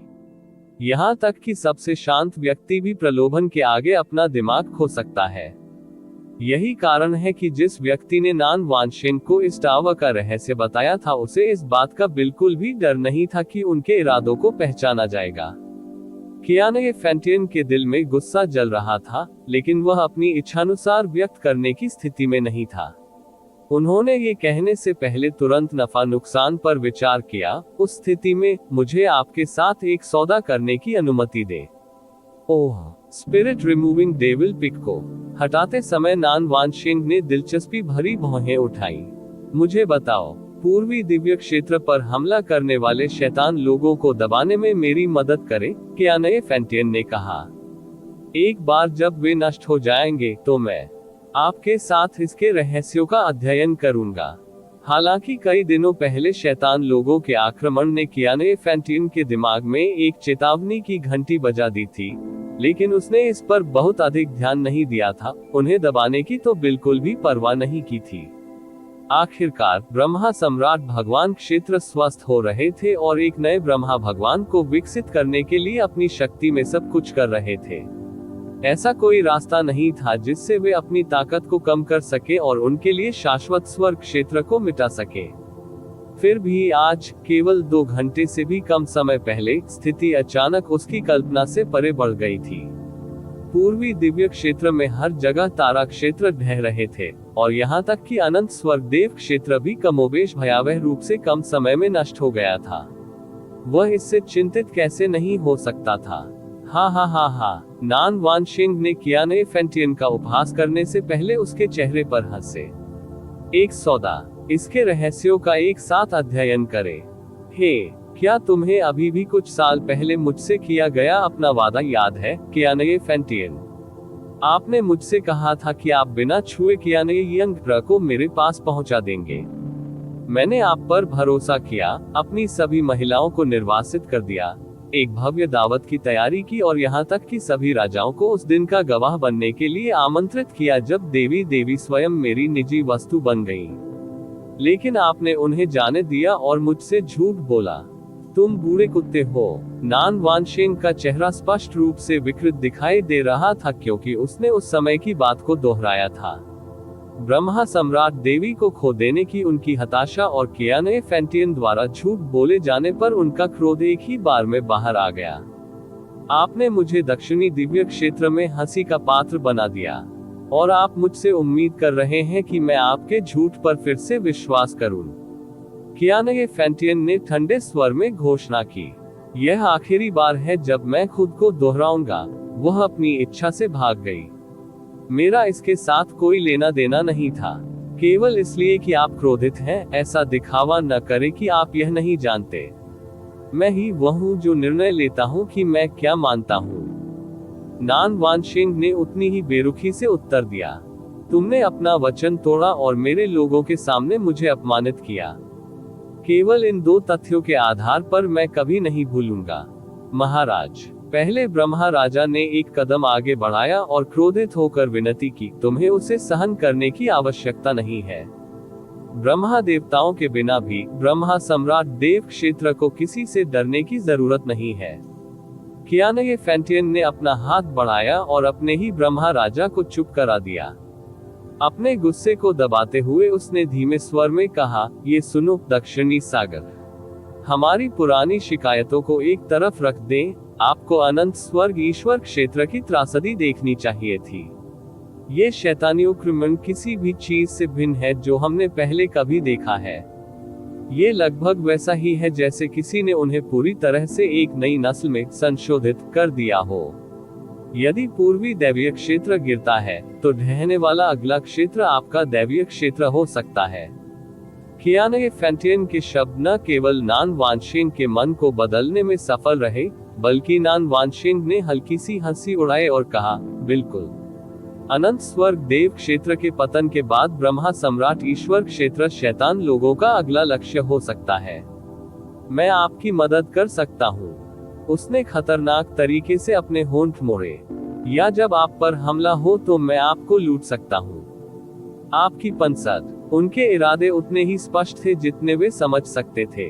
आप। कियानगे फैंटियन की आंखें ठंडी नरक की तरह ठंडी हो गई। स्वर्ग या नरक? नान वानशेंग हंसते रहे। निश्चित रूप से आप गलत निर्णय पर नहीं पहुंचेंगे, ब्रह्मा सम्राट भगवान सम्राट। उन्होंने तंज कसते हुए कहा, जहां तक हमारी सुरक्षा का सवाल है, आपकी चिंता शायद ही जरूरी है। यदि पूर्वी दिव्य क्षेत्र उत्तरी दिव्य क्षेत्र को भी नहीं संभाल सकता है, तो उन्हें देव क्षेत्र से भी मिटा दिया जा सकता है, क्या आपको नहीं लगता? भले ही पूर्वी दिव्य क्षेत्र वास्तव में शैतान लोगों के अधीन हो जाए, उनकी संख्या बहुत कम हो जाएगी। यदि वे हम पर हमला करने के लिए इतने मूर्ख हैं, तो हम उन्हें वहीं नष्ट कर देंगे जहां वे खड़े हैं। तुम क्या कहते हो? कियानगे फैंटियन ने अपने हाथों को कसकर पकड़ लिया। नान वानशेंग को अब जीवन और मृत्यु की आदिम मोहर को बलपूर्वक लेने की कोई उम्मीद नहीं थी, क्योंकि ब्रह्मा स्वर्ग भगवान सम्राट और ब्रह्मा राजा वापस आ गए थे, लेकिन फायदा अभी भी उनका ही था। वह अहंकार पूर्वक मुस्कुराया, ठीक है, हम कई सालों से दोस्त थे, इसलिए मैं आपको तुरंत निर्णय लेने के लिए मजबूर नहीं करूंगा। उसने धीरे से अपनी उंगलियां फैलाई और धमकी भरे स्वर में कहा, 7 दिन। मैं आपको निर्णय पर पहुंचने के लिए 7 दिन का समय दूंगा। जब आपने तय कर लिया हो कि आप स्वर्ग में रहना पसंद करेंगे या नरक में गिरेंगे तो मुझे बताएं। ओह ठीक है, एक और बात, मैं एक दयालु व्यक्ति हूँ, इसलिए मैं आपको सोचने के लिए 7 दिन का समय दूंगा। लेकिन क्या शैतान लोग आप पर हमला करने से पहले इतना इंतजार करेंगे? यह एक अलग कहानी है, इसलिए बेहतर होगा कि आप जल्द से जल्द अपना मन बना लें। हा हा हा हा हा। पागलों की तरह हंसते हुए नान वानशेंग घूमे और हवा के झोंके के साथ अपने सामने एक चौड़ा रास्ता साफ कर दिया। फिर वह हवाई यात्रा करने के बजाय पैदल ही राजधानी से बाहर चला गया। ऐसा लग रहा था मानो पूरी राजधानी में उसके अलावा कोई नहीं है। दक्षिणी हेलसी किंग और वेस्टर्न हेलसी किंग ने भी अपने देव सम्राट के पीछे चलते समय अहंकारी भाव धारण किए। कियानगे फैंटियन ने कभी भी अपने लोगों को उन्हें रोकने का आदेश नहीं दिया, भले ही वे उसकी नजरों से ओझल हो गए हो। हालांकि उसके दोनों हाथों से काफी खून टपक रहा था। जब दक्षिणी सागर देवता सम्राट पूरी तरह से चला गया तब भी कियानगे फैंटियन ने कुछ नहीं कहा।